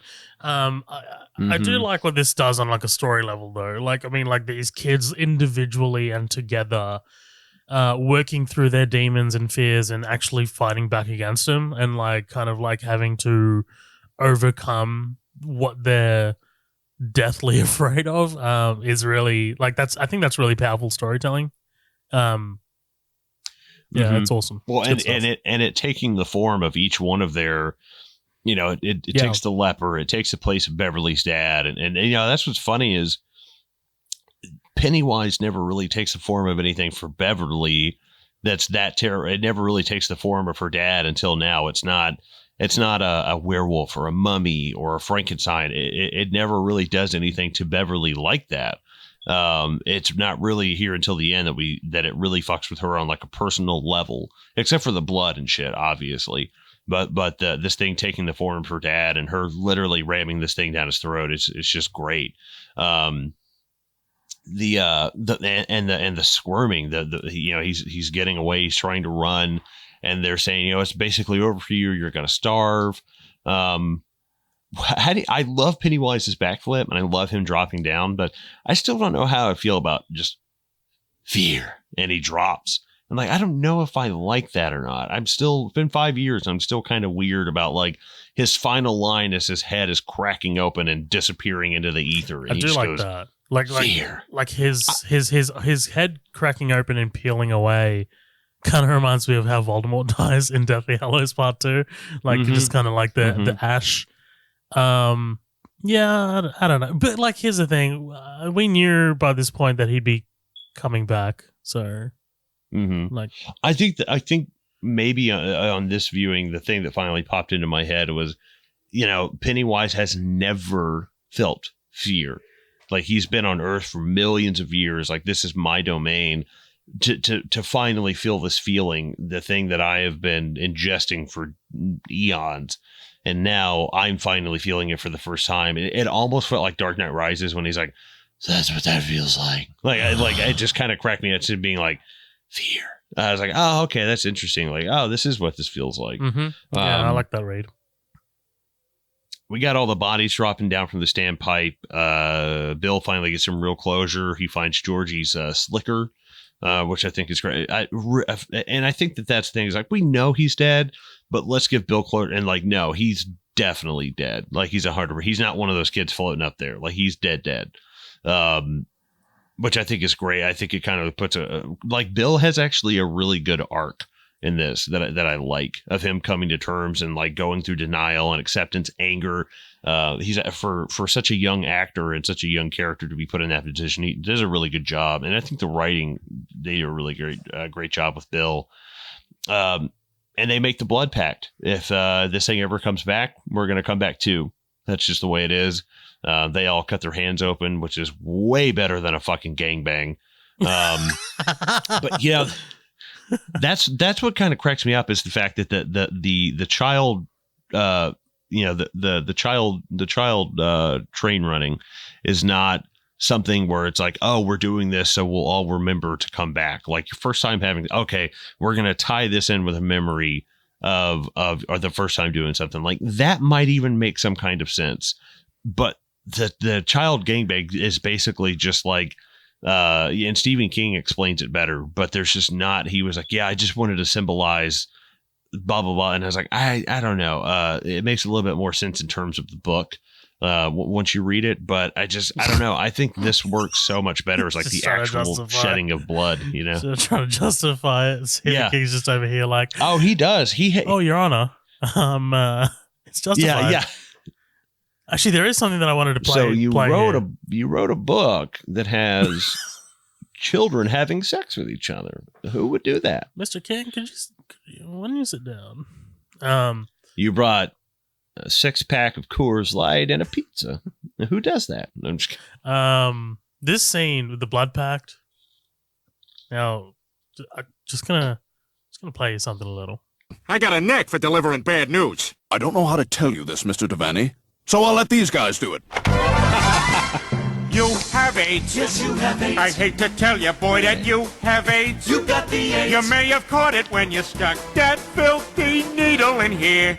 Or maybe all that unprotected sex put you here. It isn't clear, but what we're certain of is you have AIDS. Yes, you have AIDS. Not HIV, but full-blown AIDS. Be sure that you see that this is not HIV, but full-blown AIDS. Not HIV, but really full-blown AIDS. I'm sorry, I wish it was something less serious.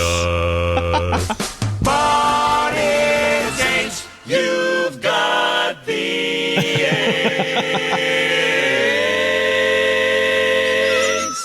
The whole thing, huh? No, I'm just kidding. I had to do the whole thing. No, yeah, because the first thing I thought of when I was watching this is like, Eddie is not going to do this. Right. Like, Eddie's not. Like, I wanted it so. Well, it made me think of Family Guy, where he's like, "Oh no, I shot myself in the leg. Ooh, it hurts. It's so bad." And like, I wanted Eddie to be doing that. Like, "Ooh no, my hand is bleeding so much." But yeah, that did. I'm thinking of just like this open wound contact. It's like, yeah, there's a reason people don't do this anymore. Right. Like, right. They have the final pact. I like the fact that Stanley is the one to leave first. Because obviously he's the spoiler alert, doesn't really make it into adulthood all that far. Bill and Babs share a nice final smooch, which is kind of nice. First and final smooch. They finally end up, getting over that. She's going to live in Portland, I think, with an aunt. I can't really remember. I was kind of dozing off here. No, I'm just kidding. I know she's going. I know she's going to Portland. Basically, we're really kind of winding everything down here. They have this final winding everything down, dude. The title card's about to show up. Yeah, literally, this is the end. Is winding down to bring, and like you said this off air, you were surprised when this popped up as chapter 1. Did you not? I guess there were a lot of people who didn't think there was going to be a second one. Well, I was surprised in the way that, because I hadn't read the book, and like I knew that yes, the book was kind of like dealing with them as adults as well, but there was nothing in the marketing to indicate that this was chapter 1. My ticket didn't say it was chapter 1. Nothing in the trailer said it was chapter 1. So I thought that they kind of like hedged their bets and they were like, let's just do it as one movie, because it feels like a closure. Like, it does feel like that there is like that there is an endpoint to this movie, that they defeat Pennywise. They kind of like go their own separate ways, and then we're kind of done. But like releasing the movie with the title card, chapter 1, kind of, I guess, really surprised me, because they knew that there was going to be a second one, because they knew that this was going to do well. Like they kind of like went like, oh, okay, I'm just going to like. There was nothing in the trades at this time about them greenlighting 2 before this one came out. So I was like, oh, okay, that's really interesting. What if it flops? It reminds me of like the Dark Universe sort of situation of like having the Dark Universe, counting your eggs. Yeah, having the Dark Universe logo in front of the mummy. So I'm just like, oh, that was really surprising to me. I mean, like I knew that the book did go into adulthood, but I just I was surprised that the movie was relying on that. So nice. Well, what do you want to do? Listener comments or final thoughts? We got a couple comments. So I guess we'll just dive into comments first and then close it off with final thoughts. Your gal, Lindsay. Oh no, wait, she talks about Insidious. Sorry, because like we had Insidious and it in one post. So let me just read off Jose. Mate of the show, Jose Rivera. Love you, Jose. He says, love the 2017 version of It. I was nervous because I have a fondness for the miniseries, but this was the rare case of a remake being just as good. Finn Wolfhard as Richie stole the show for me. The scariest moment, the jump scare with Pennywise coming out of the screen when the kids are looking at photos.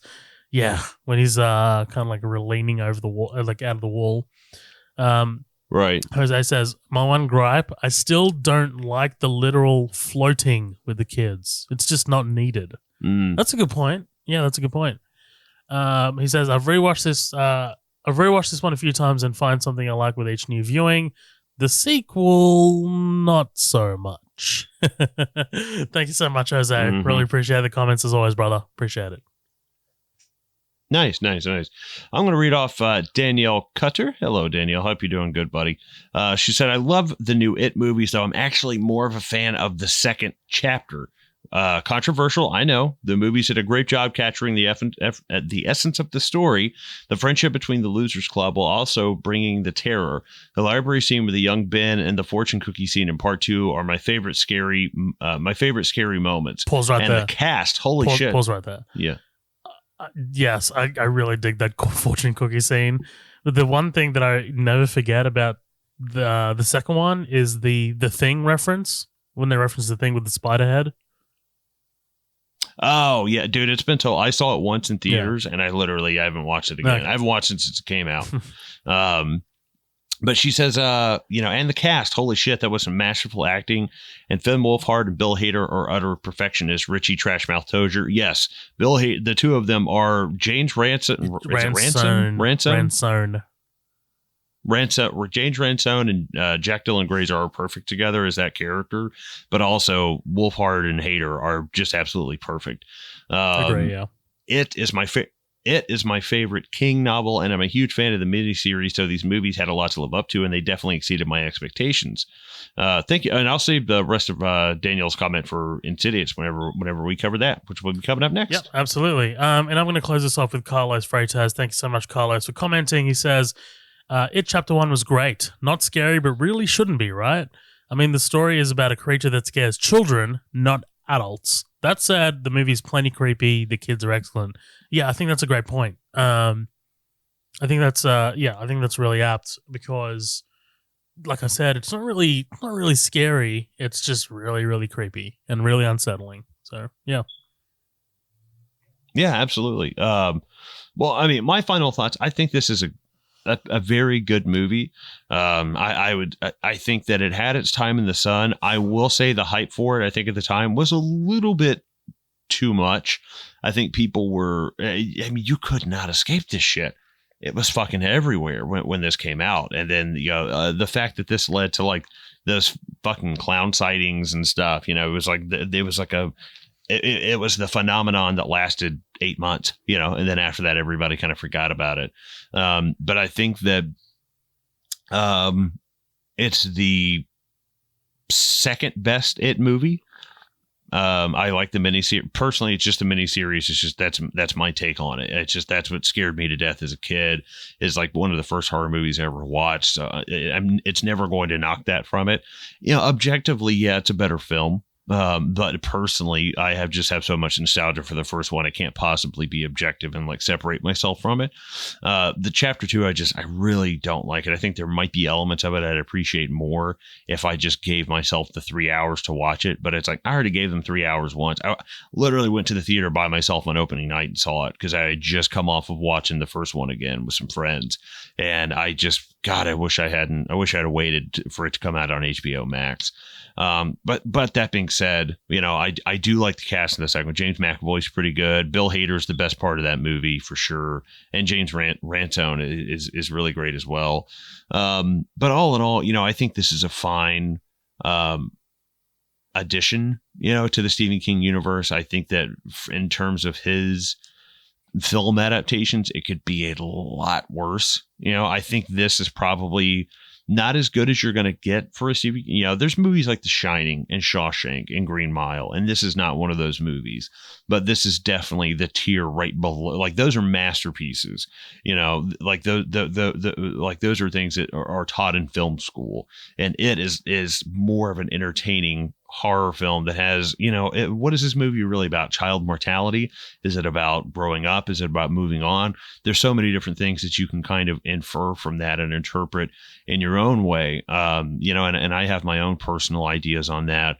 But all in all, I think just as an entertaining horror movie, it does a really good job. I think it's a solid 7 out of 10. I think it's a solid, I used to say B-. I'd say a B+. I think it does a pretty good job. Maybe a little long, it didn't feel like super, but I feel like you could cut maybe a few of those scares out, maybe change them a little bit, maybe not make the scare so redundant, and you would have a pretty fucking solid horror movie, even more than you already have now. So all in all, I mean, I enjoy it. I liked it. I own it. But I definitely won't be diving into the second one anytime soon. Yeah. I like this movie a lot. I don't think it's perfect, but I think it's a solid introduction to the world of It and the world of Pennywise if you're not familiar with it. I think it's sufficiently creepy. I think it's really well put together, like well shot, well directed. The score is great. All the little actors are fantastic. I think Bill Skarsgård is awesome. The makeup is outstanding. Some of the digital stuff gets kind of like lost in the weeds. It sucks because it feels like there's a lot of wasted potential. It reminds me very much again of Halloween 2018, but also The Force Awakens. Like in terms of just like, The Force Awakens I thought was really, really strong. And it sucks that they didn't really have a plan. So, The Last Jedi I thought was also really, really strong, but kind of just ends up being not in the same conversation with The Force Awakens. They don't seem like they're having the same conversation at all. Just seems like two different people in a room talking about different things. And that's kind of what It Chapter 2 feels like. Just for me, like in terms of like pacing, I think Chapter 2 is just way too long. And it feels like it at points, whereas this, at just over 2 hours, is a long horror movie, but doesn't feel like it at all. I really like the characters, really want to spend time with them. But yeah, I think this is a solid movie. Well, and Derry too. I think Derry does feel like an actual place. You know, like it does feel like a living breed. It's not quite like, you know, Gotham in a Batman movie. But for me, for someone who's read those books and stuff, it definitely captured the magic of that. But I'm glad we covered this. I'm glad we jumped on some Stephen King that scratched my itch for a while. Hashtag Cream for King. God. There you go, Patrick. And guys, if you made it all this way to the end of the episode, why? No, I'm just kidding. Lunatics. I really appreciate. Yeah, we really appreciate you guys hanging tough and hanging in there all the way to the end of this. These longer episodes. We had a lot of fun covering this. We want to thank Zencastr again. Great product. Check it out. We really enjoyed that. Stop by and rate, review us on iTunes. Give us those 5 stars. You can find everything you want to know about the show and more at midnightdoublefeature.com. Check out our Patreon. That's patreon.com/midnightdoublefeature. Join the green room. $5 a month, 2 extra episodes. You get 52 episodes as of right now. It's about to be 53. So get on that and check us out. Joe, have you got anything else? No, that's it. Thank you so much for stopping by. Thank you so much for listening. And please continue to support us. We really appreciate it. Absolutely. Guys, with that out of the way, we will catch you on the flip side. Bye.